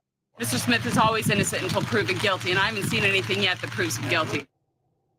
Keith and Valeria Smith were arrested by Texas law enforcement later on the same day that the warrant was issued. In the course of our investigation, we developed evidence that Mr. Smith was leaving Maryland, so we made the appropriate national notifications, and the Texas State Police arrested him this morning. Maryland. Wow, that's weird. We pursued the evidence from the very beginning, and these detectives were very tenacious. They were very thorough and dedicated. These individuals took advantage of a situation, a city that is already dealing with its own problems. So we're looking forward to this cruel act being brought to justice. The arrest warrant did not outline how investigators believed the father and daughter had committed the murder. It outlined the many lies and deceptions fed to detectives throughout the murder investigation, as well as their failure to turn up any other suspects. But that was not all. It seems that the panhandler ruse was not the first plan proposed by Keith Smith to murder. This is funny. Miss RV goes, Mexico will send them right back. Mr. Snoopy says, thank you, Miss RV. Mexico is like, we don't want the U.S. trash. Yeah, that is true, because if somebody flees to another country, if they're fleeing to a country, it's probably because they are trash. I mean, when you think about it, you know, a lady says, tip, don't marry broke dummies. Ain't that the truth? His wife. Investigators learned through a friend of Keith's brother, Vic, that Keith had previously asked for help getting rid of his wife. According What? to Damn. his brother, in the months leading up to her death, Jacqueline had spoken to Keith about wanting a divorce. Can you? This is crazy, man. But can I say something? The honest truth is, it's not the money thing that this man was contemplating ending the marriage, and by all means necessary. Period. And then instead of going the right route, he decided to take the criminal route. And the reason why I say this, DJ Torch, because I'm not sure what their economic situation is, the both of them. When the one is an engineer, I'm not sure what the other man does. He probably does well, pretty much as well, possibly. But it's more than just saying money. It's something more. When a man has come to the decision to off his wife, it takes a lot. There's something more psychologically with him. Yes. Because why would you resort to violence if you've been, and I'm not trying to have been married, they've probably been married for a good while, long time now, because they raised 2 children. That you as a man, you don't have a certain civilized manner of you to really, if it's starting to crumble or whatever, it's better you be bygones, you sign paperwork, do what's necessary, and move on with life.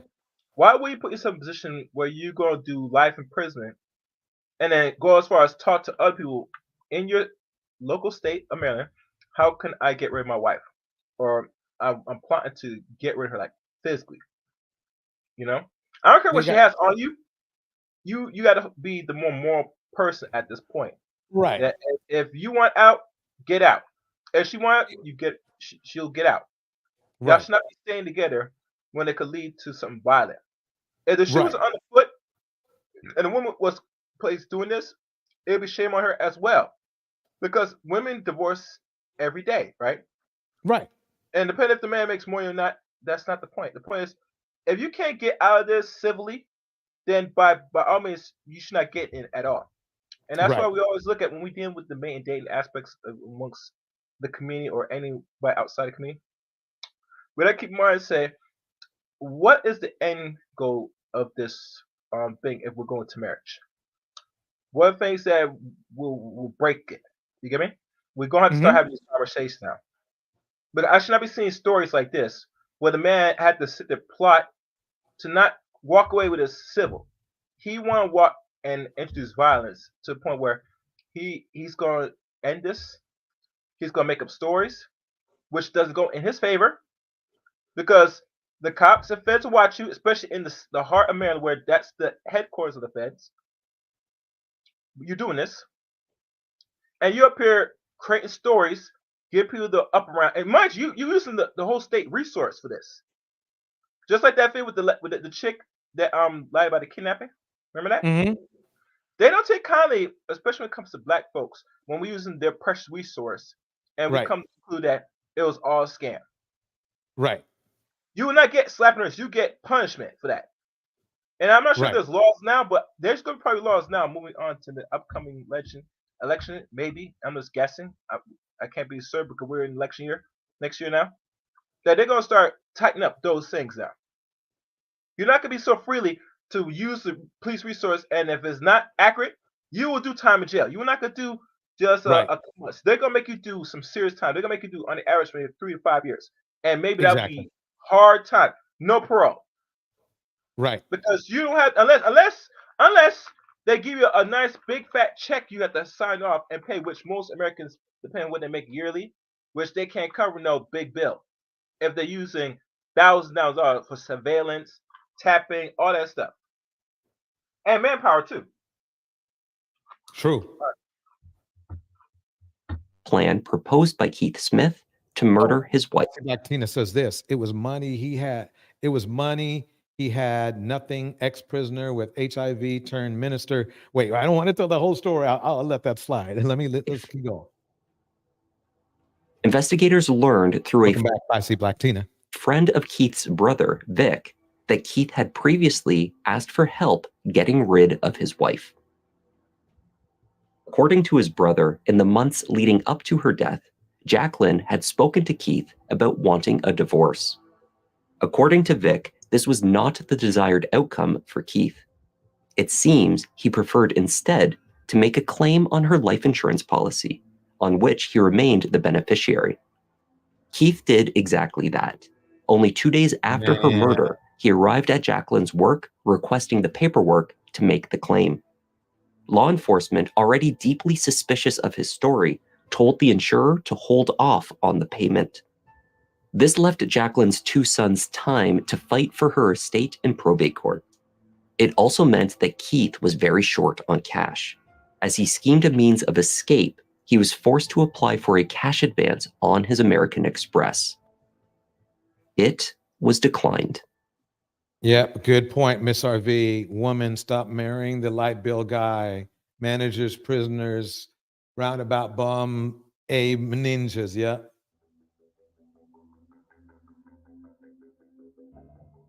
The news that the Panhandler murder had all been a hoax was not a surprise to everyone.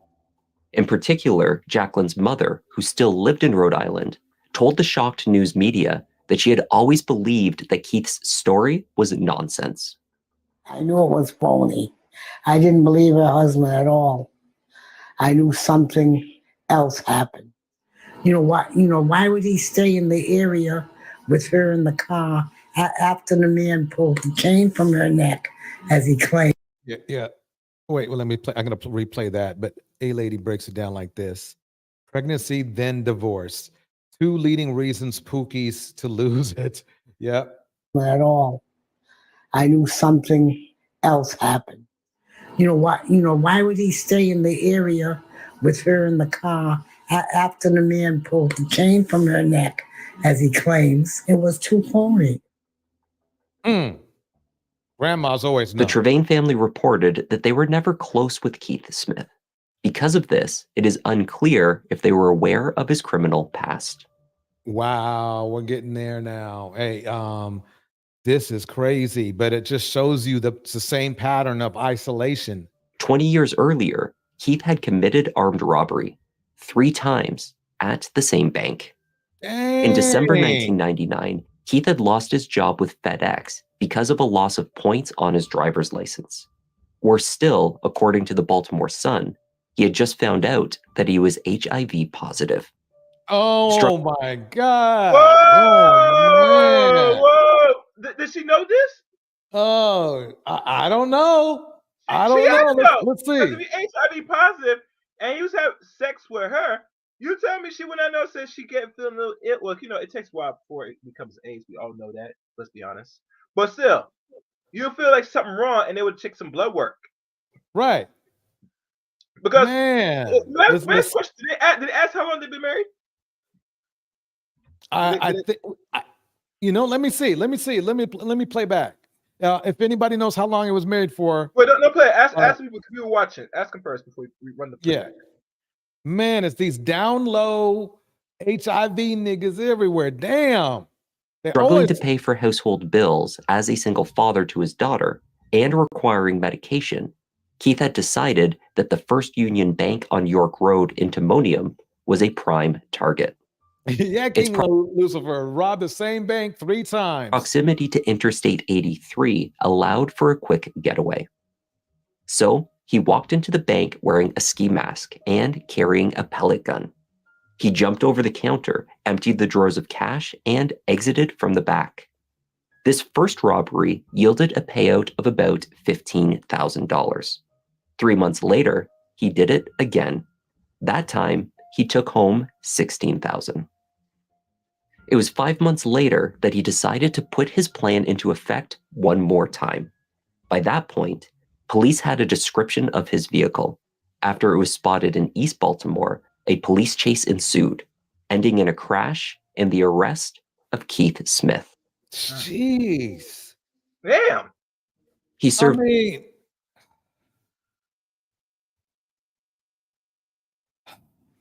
The light bill guy. This is what 6 years of a 12-year sentence in state prison. Keith told police that he had used the stolen funds to pay bills. When they searched his home, they located roughly $20,000 wrapped into bundles and hidden away in a black bag. Okay. This is 23 years ago. Okay. Yeah. Valeria 23. Smith was charged as an accessory to the murder. It is unclear what case, if any, the prosecutors had developed to link her to the premeditated murder of her stepmother. See, this is the funny thing is I why then wonder if they really, if that's really his stepdaughter, or that they really fucking. Because this man, we have to already ask questions now, like serious questions. I mean, yeah, maybe And that's why he was playing. This is not far left, but this Yeah. question need to be answered. Are you, because think about it, if he's a criminal and he is a down low brother, right? Right. It's highly, if this woman is blood related or wherever she is, right? It's Right. highly that you're gonna be engaged in intercourse with her as well, because you're one of them dudes that you're a Pokemon. You get me? You're just a Pokemon. So you would, Right. if you're not getting enough from the men in behind jail or outside the jail, you're gonna be entertaining women.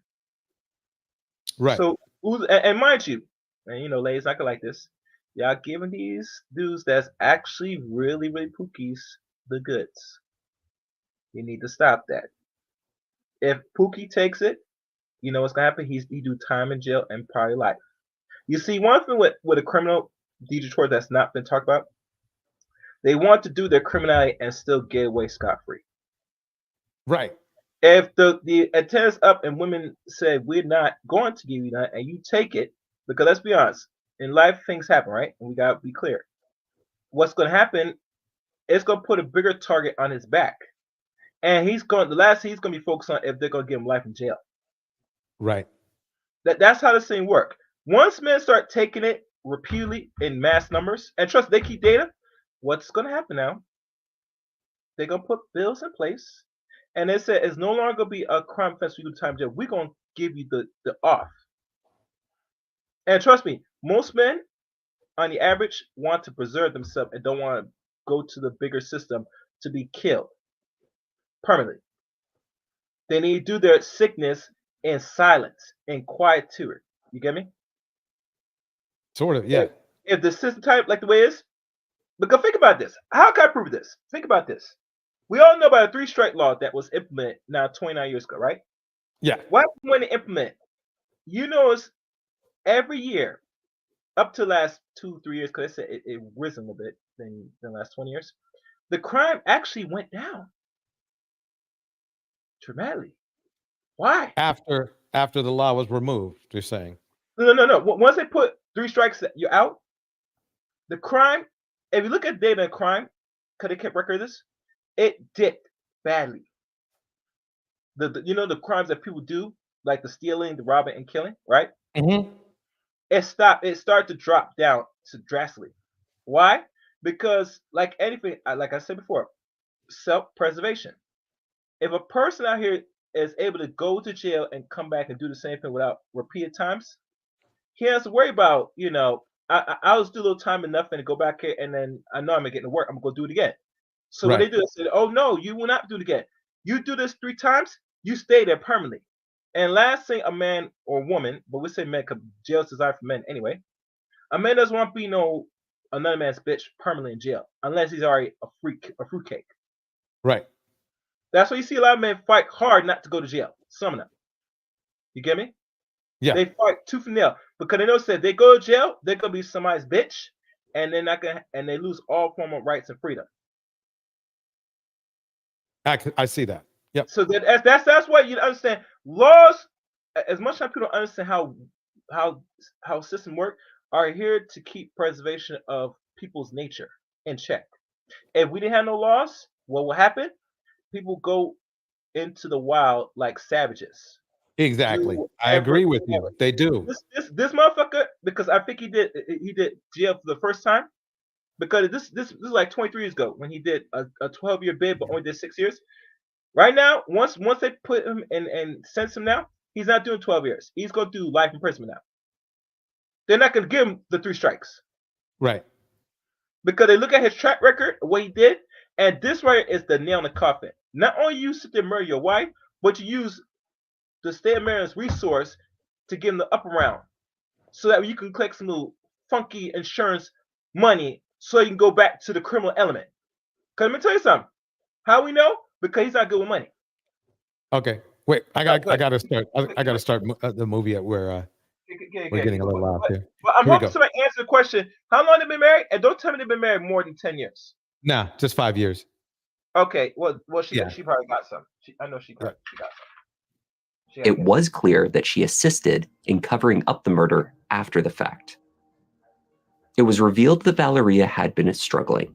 She was diagnosed as bipolar and spent some time institutionalized for treatment back in 2012. Since that time, she had also developed an addiction to heroin. I knew it was believed that she Remember, we were just looking at her lips. was in many ways another victim of her father's, coerced into assisting him to cover up the murder. For this reason, Valeria was offered a plea deal. But she'll take, and she won't do much time. Helped her father. She's indicated in the plea agreement that, she helped her father dispose of the knife, helped her father dispose of, the other property, things of that nature. She's taken full responsibility for that. She's still extremely upset about the entire thing. And she, certainly apologizes to the rest of the family for her role in this. But you can't tell us whether or not she's going to testify against her own father. Oh, she made a plea deal. She's going to sing. Valeria admitted guilt as an accessory after the fact, and she did agree to testify against her father. The trial took place in late 2021. Valeria told the jury that after celebrating her birthday, her father drove the family to Druid Hill Park with Jacqueline, who she believed had dozed off in the front seat.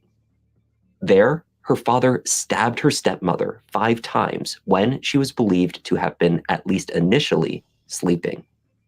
He disposed of the knife in the woodland. Valeria... Hey, lady, you nailed it. Just like Shirley Strawberry, if they have a criminal background, bless and pray for them, but tell them to keep it moving. Yep. Shirley, I'm telling you guys, Shirley could have had the same demise. Kiki could have the same demise. We got to watch out for these ladies because, these men have no empathy. They have none. Just because we know of them or these women are famous doesn't mean that they're not out of danger yet. Was given 2 wallets belonging to Jacqueline, including the Michael Kors clutch. She testified that she was instructed by Keith to get rid of them.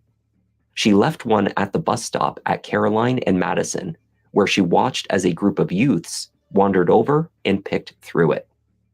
The panhandler story was given to her by Keith. The defense team grilled Valeria over the length of time it took her to come clean. They accused her of playing a more active role in the murder and lying on the stand to save. Those are crackhead lips if you ever seen it. I thought I was trying to give her some credit and thought it was like maybe hydrate. She's very maybe like some type of new lipstick, Yeah. Crystal flash lipstick. But no, that's crackhead right there. Herself. The 32-year-old recovering addict testified that she was forced by her father to lie. Hostess new lipstick, powered donut mat. Yep, exactly. Man. But was telling the truth now because she did not want to go to prison for a murder that she did not commit. And they were in love. They were soulmates. She was just an awesome woman. She was powerful. I know. This is her acting right here. At least she put on some lipstick. But I don't like love. That I don't respect. If you're in love with somebody, it should not take the point where if the love was that good or she assumed that they love, that you won't go as far as take life. Now I hear stories that people say, I love you so much that I will kill you. Now that's some extreme shit, but it lets you know that, this is not a form of love, because if you really love this person, right, you have to set them free. I mean, it's the best beautiful thing anybody could do. I mean, it sounds cliche, but come on, man. True. People with love is weird. That's why. That's my motion is this. We use the word love too loosely.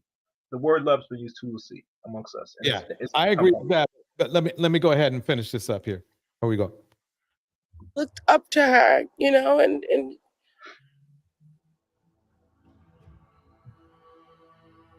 Keith Smith was convicted of first-degree murder in December 2021. He was sentenced to life in prison. That's what you get. Yeah. a selfish act where he not only manipulated the hearts and the minds of a country, but he manipulated the heart and the mind of his of his daughter, who was addicted to drugs. He was able to utilize this elaborate scheme and story to prey upon her and who she was and her character. A month after her father, Valeria was also sentenced. She was given 5 years for her role in covering up the murder.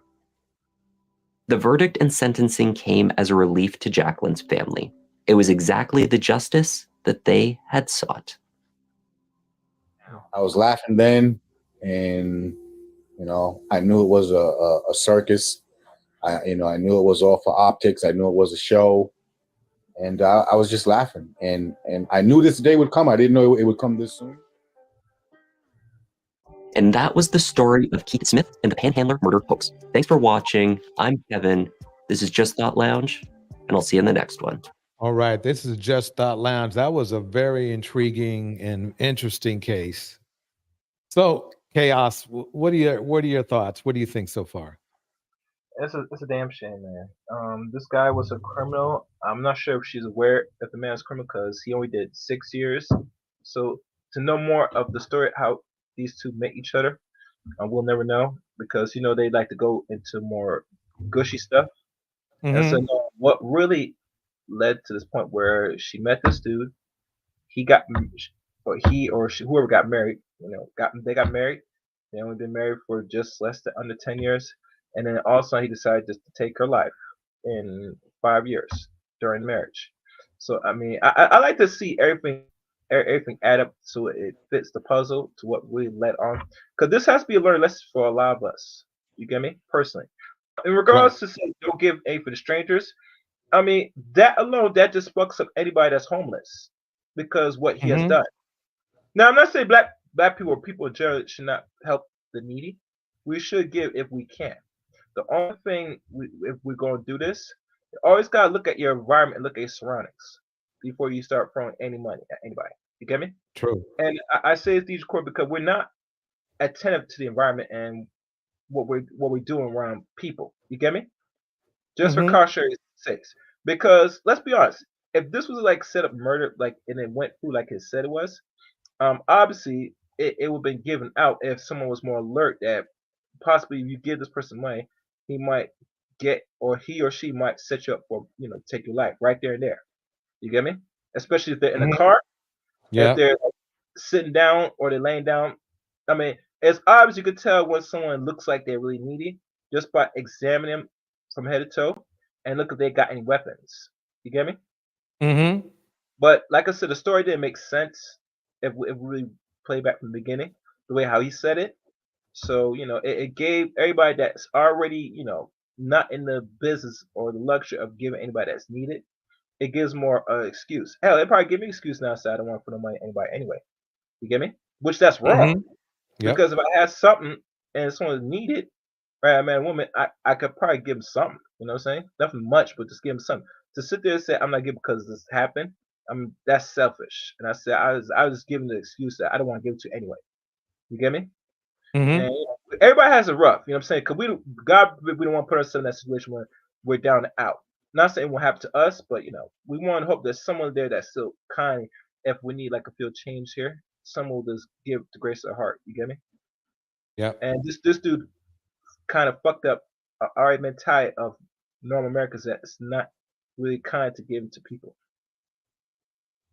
True. Hell, I'll tell you this: if it's a non-black person and they look like they're homeless and they put signs, I'd be a little bit more cautious, not giving. And the reason why, because you got white skin. There's a comedian said, I think it was Palm Wee said best. What a worthless use of white skin. And he's right. He's right. How the hell you got everything in luxurious country and you broke and homeless and asking a black person for money? What the fuck? Right. Yeah. You should be shameful. Man, for you owe black people fucking money, first of all. Now, if everyone was in plain, we don't have this discussion. But if you're another race person, you broke and prone and you asking people money, I gotta look at your head toe. you know, it all it takes for you to get your act together, and when minutes you get a job just like this. Not for our people. And they bro, and they give us a clear. They're lucky if they get a call back. Unlike you, you're just fucking lazy. Right. No, I'm serious. You're fucking lazy. And people look at how the racial dynamics work in this country. There's no excuse for no non-black person to sit there and begging people money. Right. At all. Exactly. At all. Because the people that run the jobs and run are mostly them. So if you, as a non-black person, a male, and you're up here sitting down being lazy and asking people for money, and the people give you money and this, and you don't want to better yourself, and you could easily basically all you do is clean yourself up, put on something nice, go to any job interview, and most likely they will hire you. Now there might be still play prejudice because if you have a criminal record, they'll still. Well, you can still get it. I guess what you're saying is this: that basically you can at least, at the very least, get a job, maybe at Starbucks or something like that. Yeah, something to start off. Sorry, you get me? But see, what happens is that what they do is that these guys, they mess up their life because they start causing, you know, when you, I mean, you believe it or not, there are programs that will get somebody with a criminal record, a record, a job still, but at the same time, it makes it a lot harder because who wants to hire somebody who's going to rob you a month later? Exactly. So the thing is that's the problem, is that a lot of these men, they start their life in crime when they're young. I mean, they're cry for, and that's the problem they have. And they don't, when they're young, they think like they're going to get away with it. Everybody, I think we can be in agreement that most criminals that are in prison thought they were going to get away with it. Exactly. Everybody they just thought they were. And so basically what happens is that instead of being productive when they were younger and productive when they should have been, they now have a record which makes it harder for them to get a job, but they can still dig ditches, right? But there's something in them that thinks, well, I can get away with this and I can get away with that. And so there you go. That's what happens. So I don't see many of these dudes really, they're scamming for money, but they're not really asking for money, if you know what I mean. I mean, look at Ernesto here. You know, he's scamming for money. And then you saw the old man that we just went over who you know, killed his wife. He was scamming for money too, because really, quite honestly, the money wasn't in killing his wife. The money was in the insurance. You see what I'm saying? Yeah. So these dudes will, and they, for some reason, even after they know about these crime movies and how the forensic shit and how that breaks down, they still think they're going to get away with it. It's amazing to me on how these dudes really think they're going to you can get around it, but you can't get away with it. Sooner or later, you know, the law's going to catch up with you, and that's what goes down. In a country that's run put down by white folks, they're always going to catch up to you eventually. You know, this is what they call the heavily surveillance police state. Now, you know what I'm saying? Technology has got to the point now that they don't really even need you to really lie. They see everything. They see what watches, what moves, everything now. You get me? Right. There's you want to hear your side of the story so you could play dumb. Well, they got all the evidence. They got all the evidence. You know, I remember one particular state, they were testing some new surveillance thing where they could easily pinpoint the crime and solve it in maybe hours or so, few hours or so. That's how advanced technology has gotten. And no reason why people don't see it unveiled like that, because they gotta keep some of these people, give them some jobs. You get me? Mm-hmm. I mean, that's that. If people remember the Minority Report, as much you see like a whole squad of people, that's just the tipping tones of what they already had in stores. That was over 20 some years ago. You get me? That technology was going to be the headway where it's going to solve a lot of crimes that people said they're unsolved. Everything could be solved. It's only if the state wanted to give a fuck to solve the crimes. Right. You get me? And depending how much money it's going to take to invest. You brought up a really good point.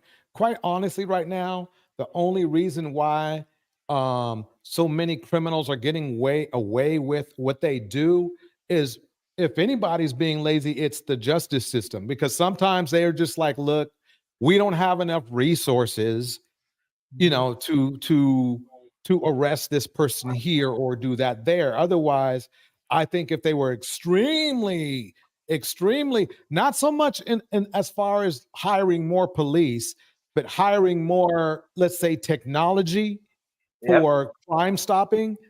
Oh man, did you ever see that movie Minority Report?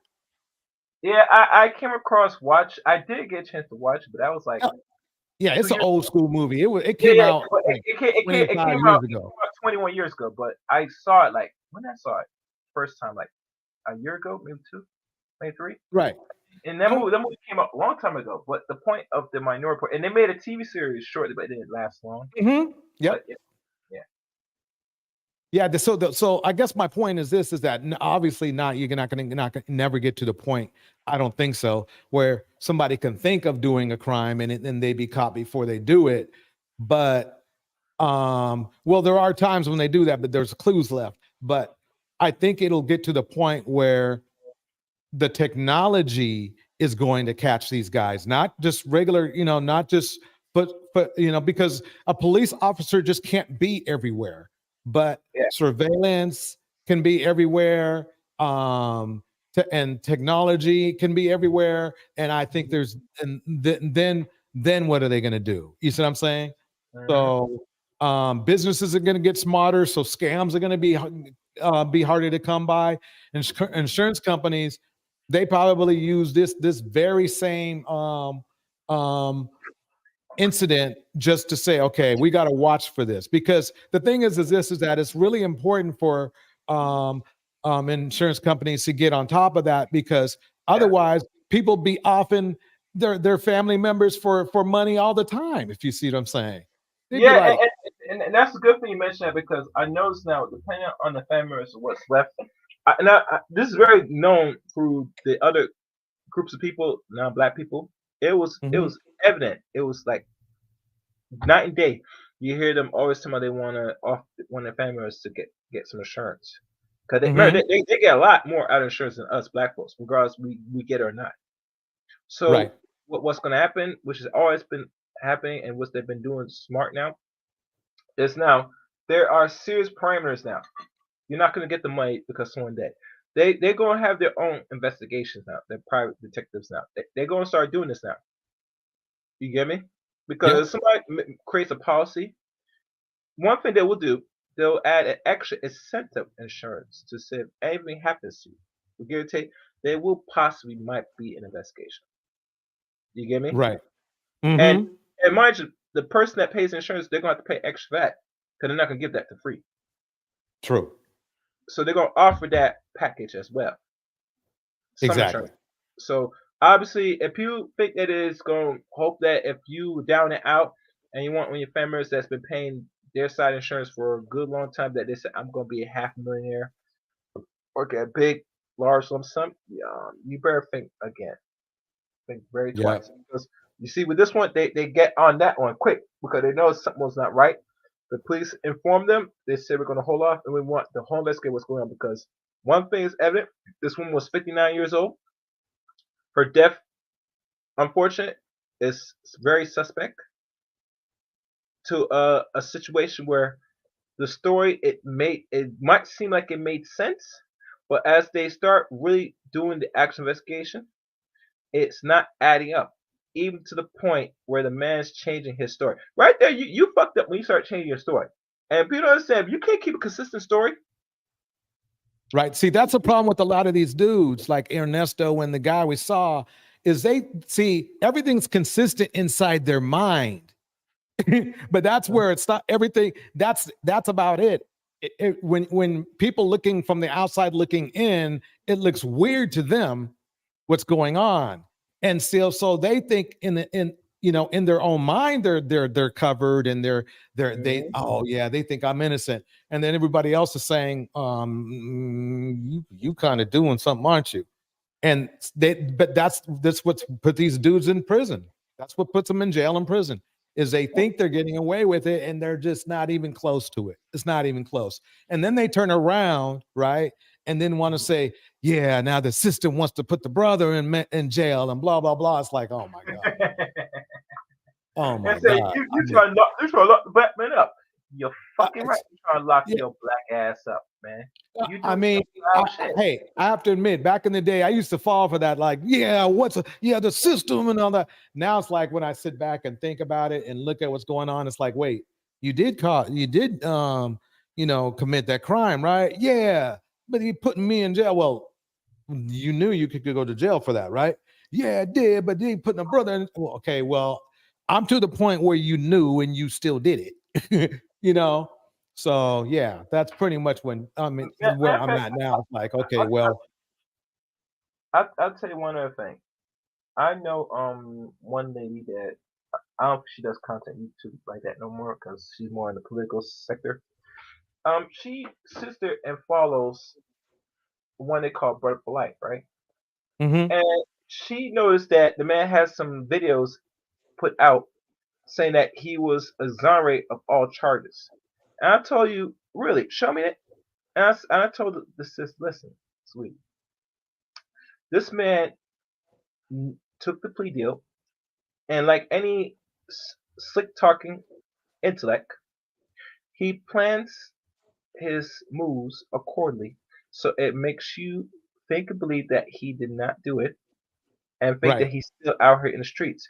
How we know? Because we have called social media now. We have people that's uploading videos on not only YouTube but also on the IG and everything. They could time when they upload and say things. It's not Right. hard now. But Oh yeah. you're not thinking logically to think say. And mind you, I did content on this where he was up there in front of the judge with his full name saying Michael Norton. You hear his voice saying that he's taking a plea deal and he's going to do the 10/7 years in jail. After Right. playing, she still did not believe me. And I'm thinking in my mind, and I'm thinking, my God, People, you know what I've learned?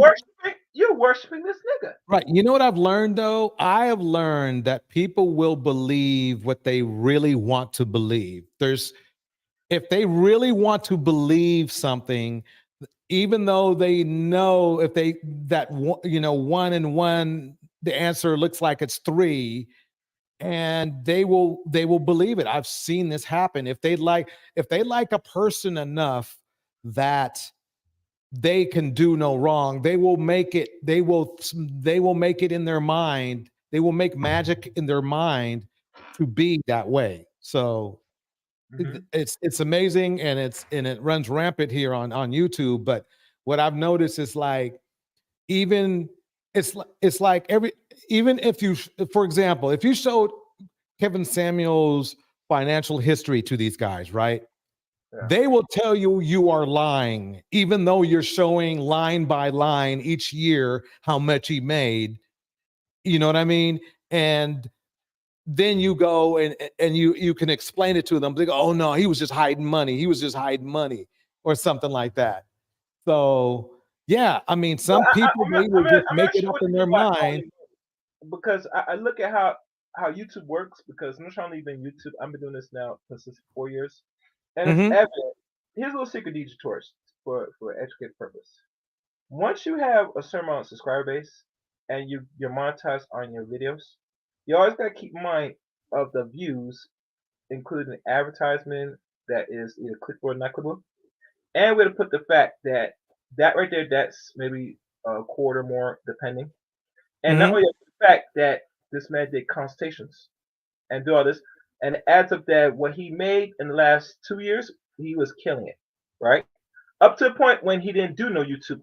YouTube just started in around 2005, when someone revealed his actual financial statements when he was divorced and his second wife back in 2005. And a lot of people try to go up there and try to put that as a cap, but we should put a cap because this man was not really making money like that. I knew this. Right.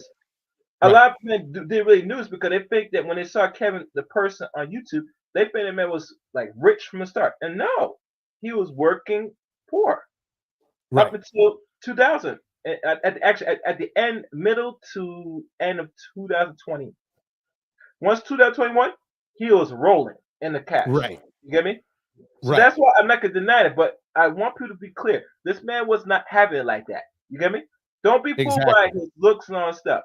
Just like the lady was fooled to say Brother Polite is a sweet, cool dude, intellectual. He wouldn't dare sodomize a child. I said, wait. Do you forget what his master teacher was? That's doing life in prison? He's part of that camp. Do you not forget? Mm-hmm. So when we found out that this came out in 2021, it was only a matter of time. And here's the kicker, because I found this woman's social media, the one that her daughter, and they said they somebody covered this back 2 years ago, and I can't find that video now. That it baffles me at the time, right? Mm-hmm. That you a woman that's making money, or you dealing with a dude that's probably doing well, because remember he's a scammer, so you know he's doing very well, right? What he's doing, right? That you let him in, and you let him in around your child to the point where you have your child go places in the state of Florida at night, which no child should not be going any places. To a person that's not your biological father. You let him just, it's like it baffles you. You're smart. You let this dude, like his child go everywhere with him. Right. That bothers me, Diddy Torch. So when she got sodomized, and here's the funny thing, I believe this. Is, let's land the plane. Let's land the plane. Yeah, all right. I believe this. Actually, I know this. Is if Polite didn't get caught up on it, I think she would have kept that on a hush hush, because this dude was giving her money, in my opinion. How I know? Okay. Because the only reason why it happened is because they had to send her to the hospital and they had to ask what happened. That's all I'm gonna say. I want people to really think on that. Will do. Chaos Rain, I appreciate you coming up. Mm-hmm. Okay, everybody. I'm gonna hit the beat. Here we go.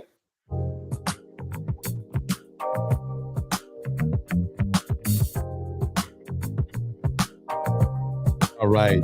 Big shout out to Miss RV, the LW Academy Head for Women, King Lucifer, Rena West.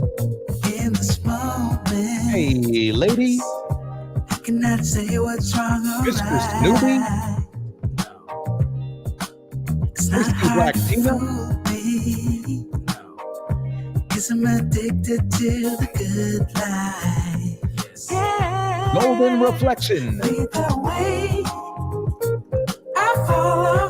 Correction, Gold Reflection.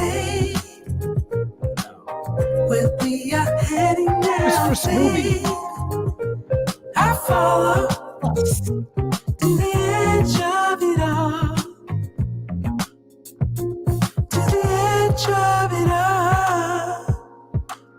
So tell your good night. Cause I'm Madison one. Yeah.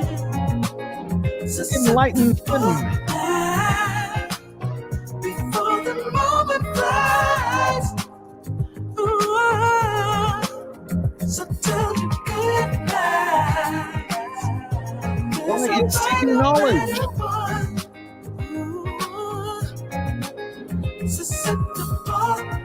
Golden Lady. Sunday.